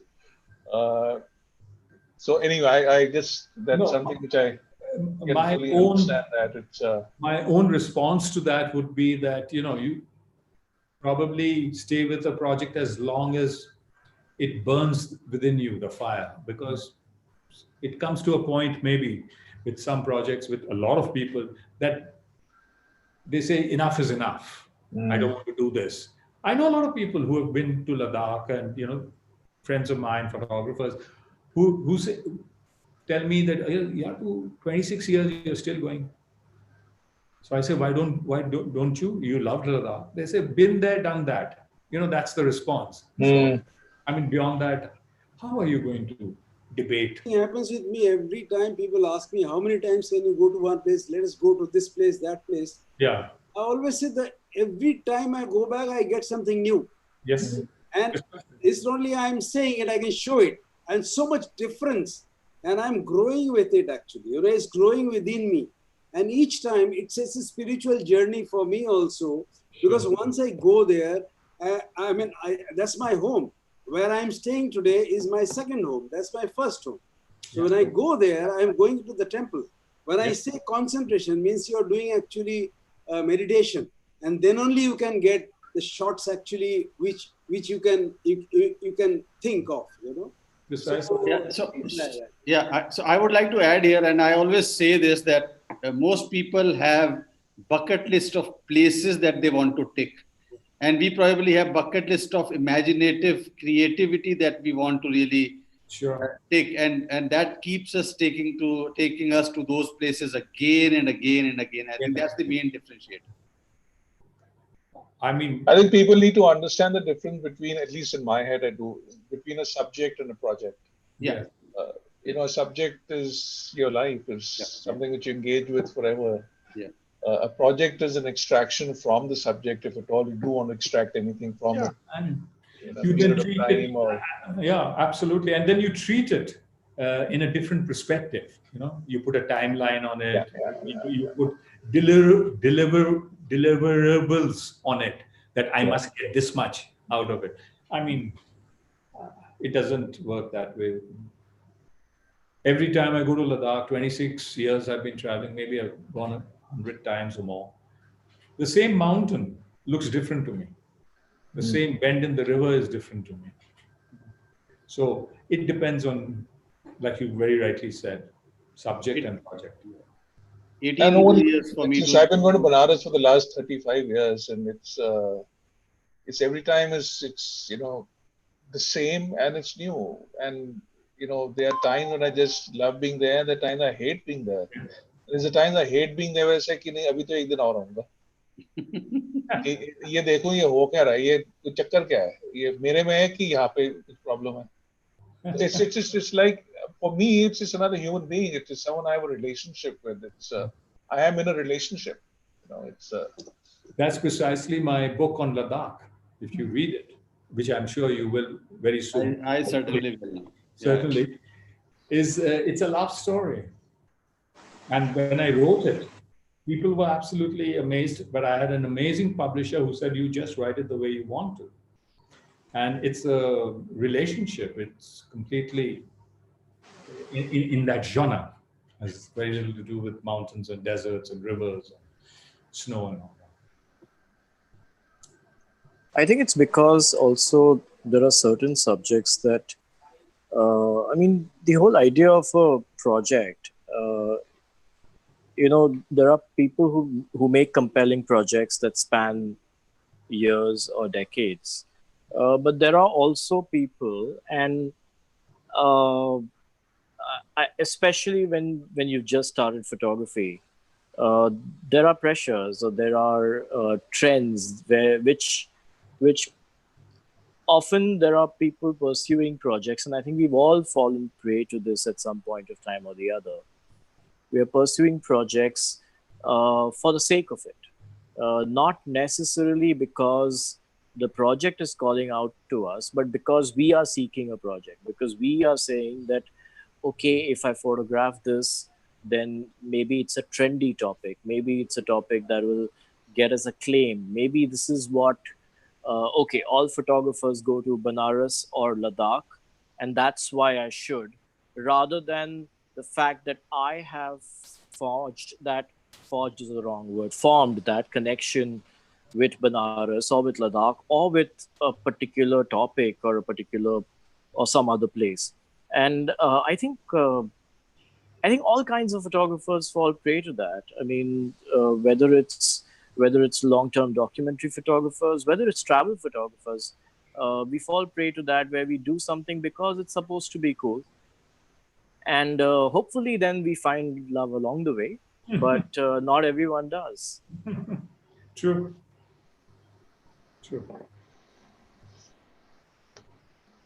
So that's it. But thank you for this. Just to completely, this is not connected to your work at all, but I remembered when you were talking about, how the day you saw the tear for the first time was actually September 11. And then what happened with the print, it is very uncanny. I was reminded of, the photographer Swapan Parekh, who's also a very close friend of mine.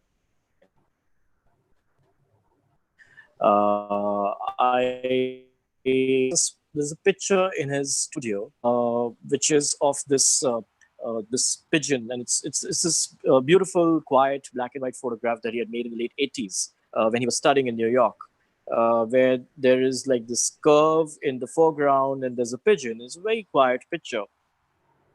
And if you look very closely, because it's a small, I guess, 6:9 print, which he had printed at that time, so he's not reprinted that photograph.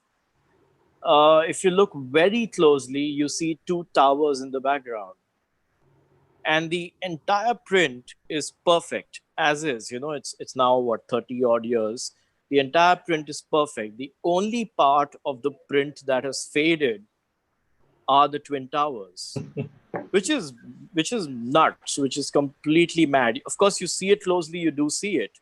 But if I see the photograph from afar, I think it's clear sky almost, or and other buildings rather than WTC. And I had asked him. So was it fog? Was it a window having a stain or something of that sort? He said no. The negative has the towers completely sharp.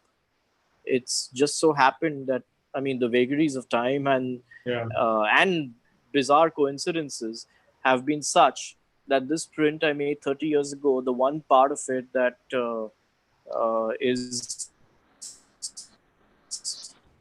that looks different of time are the towers. Yeah, and sometimes photography shows these. I mean, photography and life show these I've got many crazy such coincidences to in us. my life. I won't narrate them today. They'll go for hours together. I have got instances in Banaras, amazing. I mean, you won't believe. I have in Sikkim, in monastery, you know. So in some other session, we'll discuss those. So No, absolutely. As a matter of fact, it's a very interesting thing you just said, Akash, because each of us, weather-beaten old dogs, have a certain amount of, very paranormal incidents. Yeah.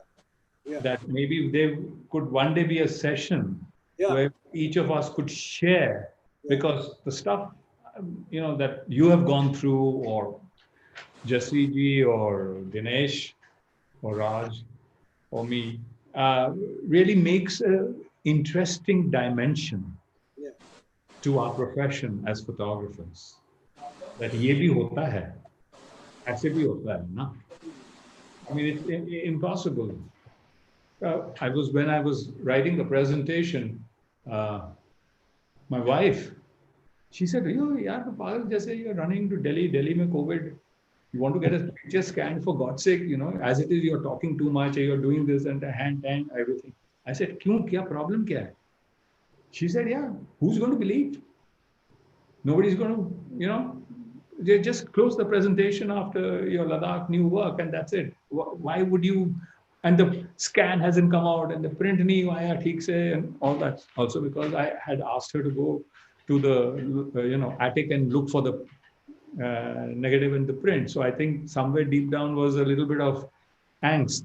Uska kaam hai, mere ko bhej diya. So there's a lot of stuff I suppose we have experienced, which is unusual.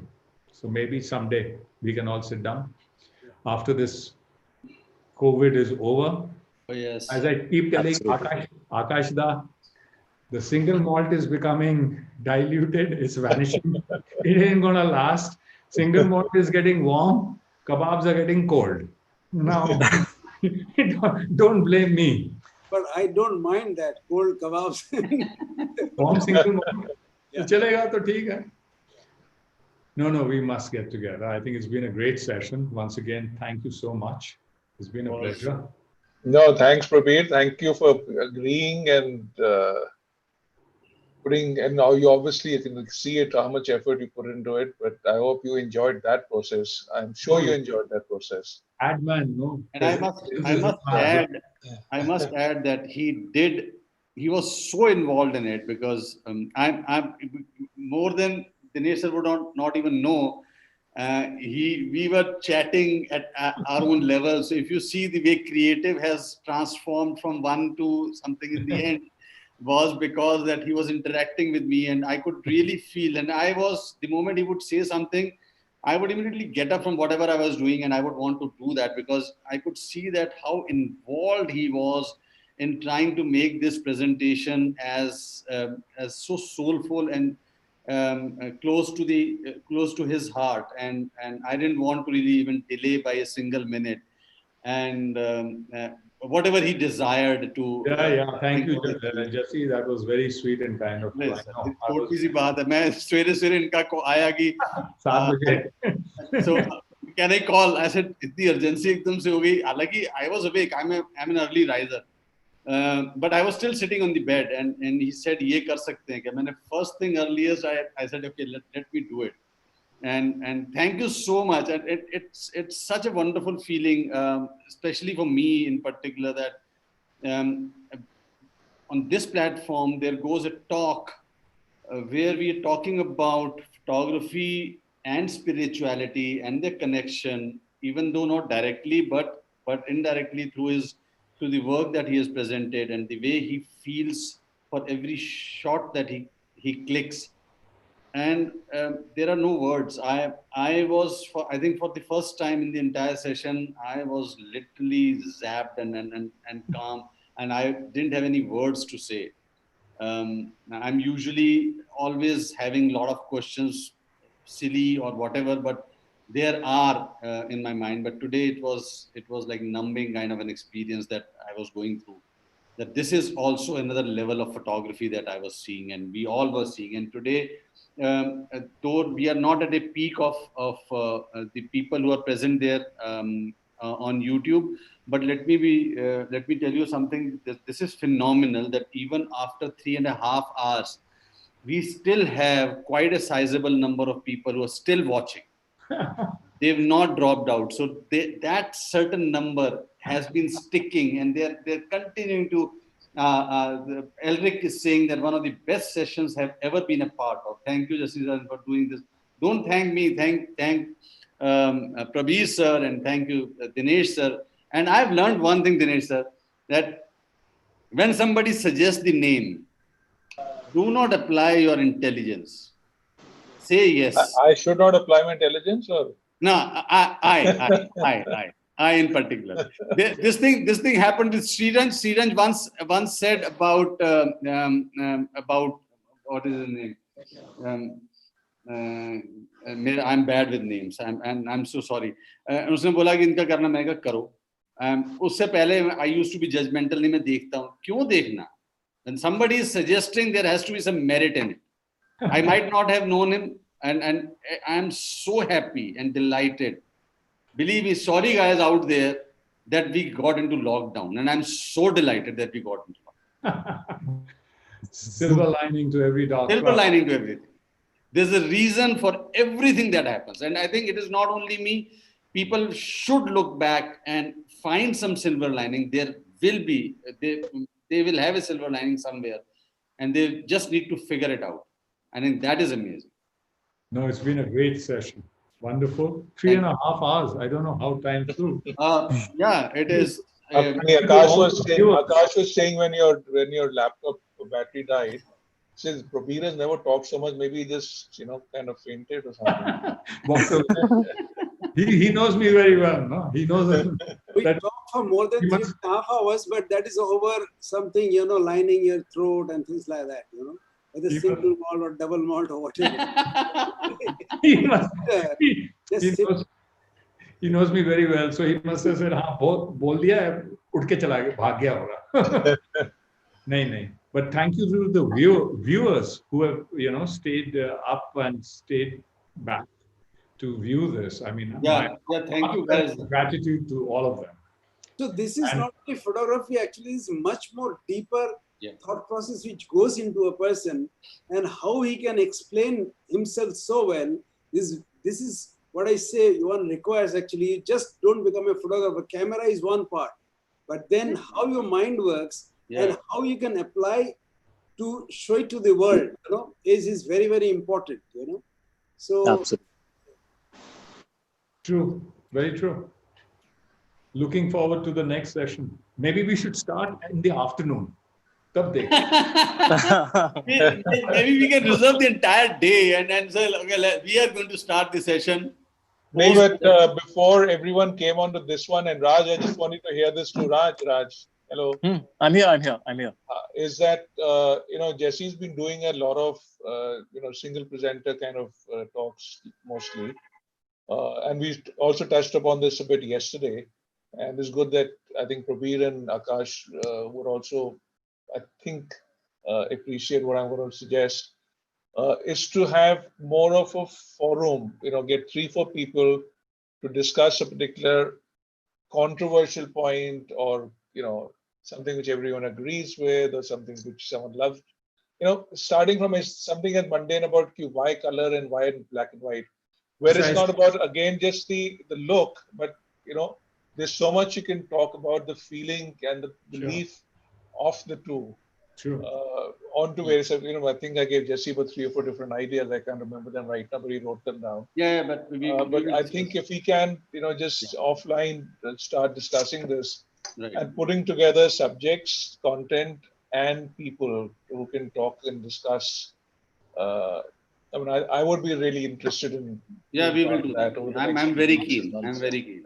I'm all for it. Absolutely. I think it sounds great. I mean, basically, you're saying the kind of conversations that would happen over whiskey people should have, but without Yeah, whiskey. yeah. Exciting. Whiskey neither Zoom say. एक बार अब एक चीज पक्की है pandemic के बाद Zoom as a whiskey brand will crop up. Zoom will crop up, but what people will really guzzle is pandemic brand. Corona is already there as a beer brand. Anyway, no, but Yeah, lovely thanks meeting so all much. of you. Yeah. Lovely meeting you, Akash. Lovely meeting you, Prabir. And hopefully, Pleasure. we'll meet you offline and I mean, Definitely. face to face, heart to heart. Definitely. Look forward to. Yeah. Wish you guys all the best. Thank you, sir. Thank you. Yeah. We must know Raj Thank is a very, very good analyst of photography and a writer about photography, besides being a very good photographer himself. Thank you. It's one of my missions in life to goad him and coax him and cajole him into writing more. Good. Wonderful. I think Dinesh आप publicly रोज बोल जब रहे हो, मेरे को अभी मौका मुझे- मिलता है मैं बोलूंगा. नहीं सर जिस टाइप के क्वेश्चंस पूछते हैं it really takes you inside to a different level of Absolutely. So then why should he waste that? He has the talent. He has to show it. Yeah. And I remember long time back when I had started my business into photography workshops and all, and he was there in Better Photography. I seem to have interacted on email, very, very few, but couple of times. But yes, I remember him from that. He used to even write the projects that one should do. Once or twice it used to come because I was an avid reader of Better Photography, and then I also followed when he left Better Photography, and first time, and I would always say again, let me repeat, thanks to COVID lockdown, that we are interacting first time. No, I think the thing with emails and with official work. I mean, I'm anyway terrible with emails. I'm terrible with text. I'm terrible with being professional about it. But face-to-face conversations, nothing like it. And ये face-to-face तो नहीं है, but this is, I guess, the best we can get right now. Best we can Next get. best thing to God. I can talk to all. No. Chalo, thanks a lot. Yeah. Thanks. Great. Thank you so much. Thank you, sir, everybody. Thanks, Yeah. Thank you. Thank you, guys. Thank you. Catch See up you. with guys Bye. too. Thank you, everybody on YouTube. You've been phenomenal for sticking by. Deep gratitude to all of you. Yeah. Thank you. Wonderful. Thank you. Lovely. Bye-bye. Thank you. Bye. Good night. Bye. Good night.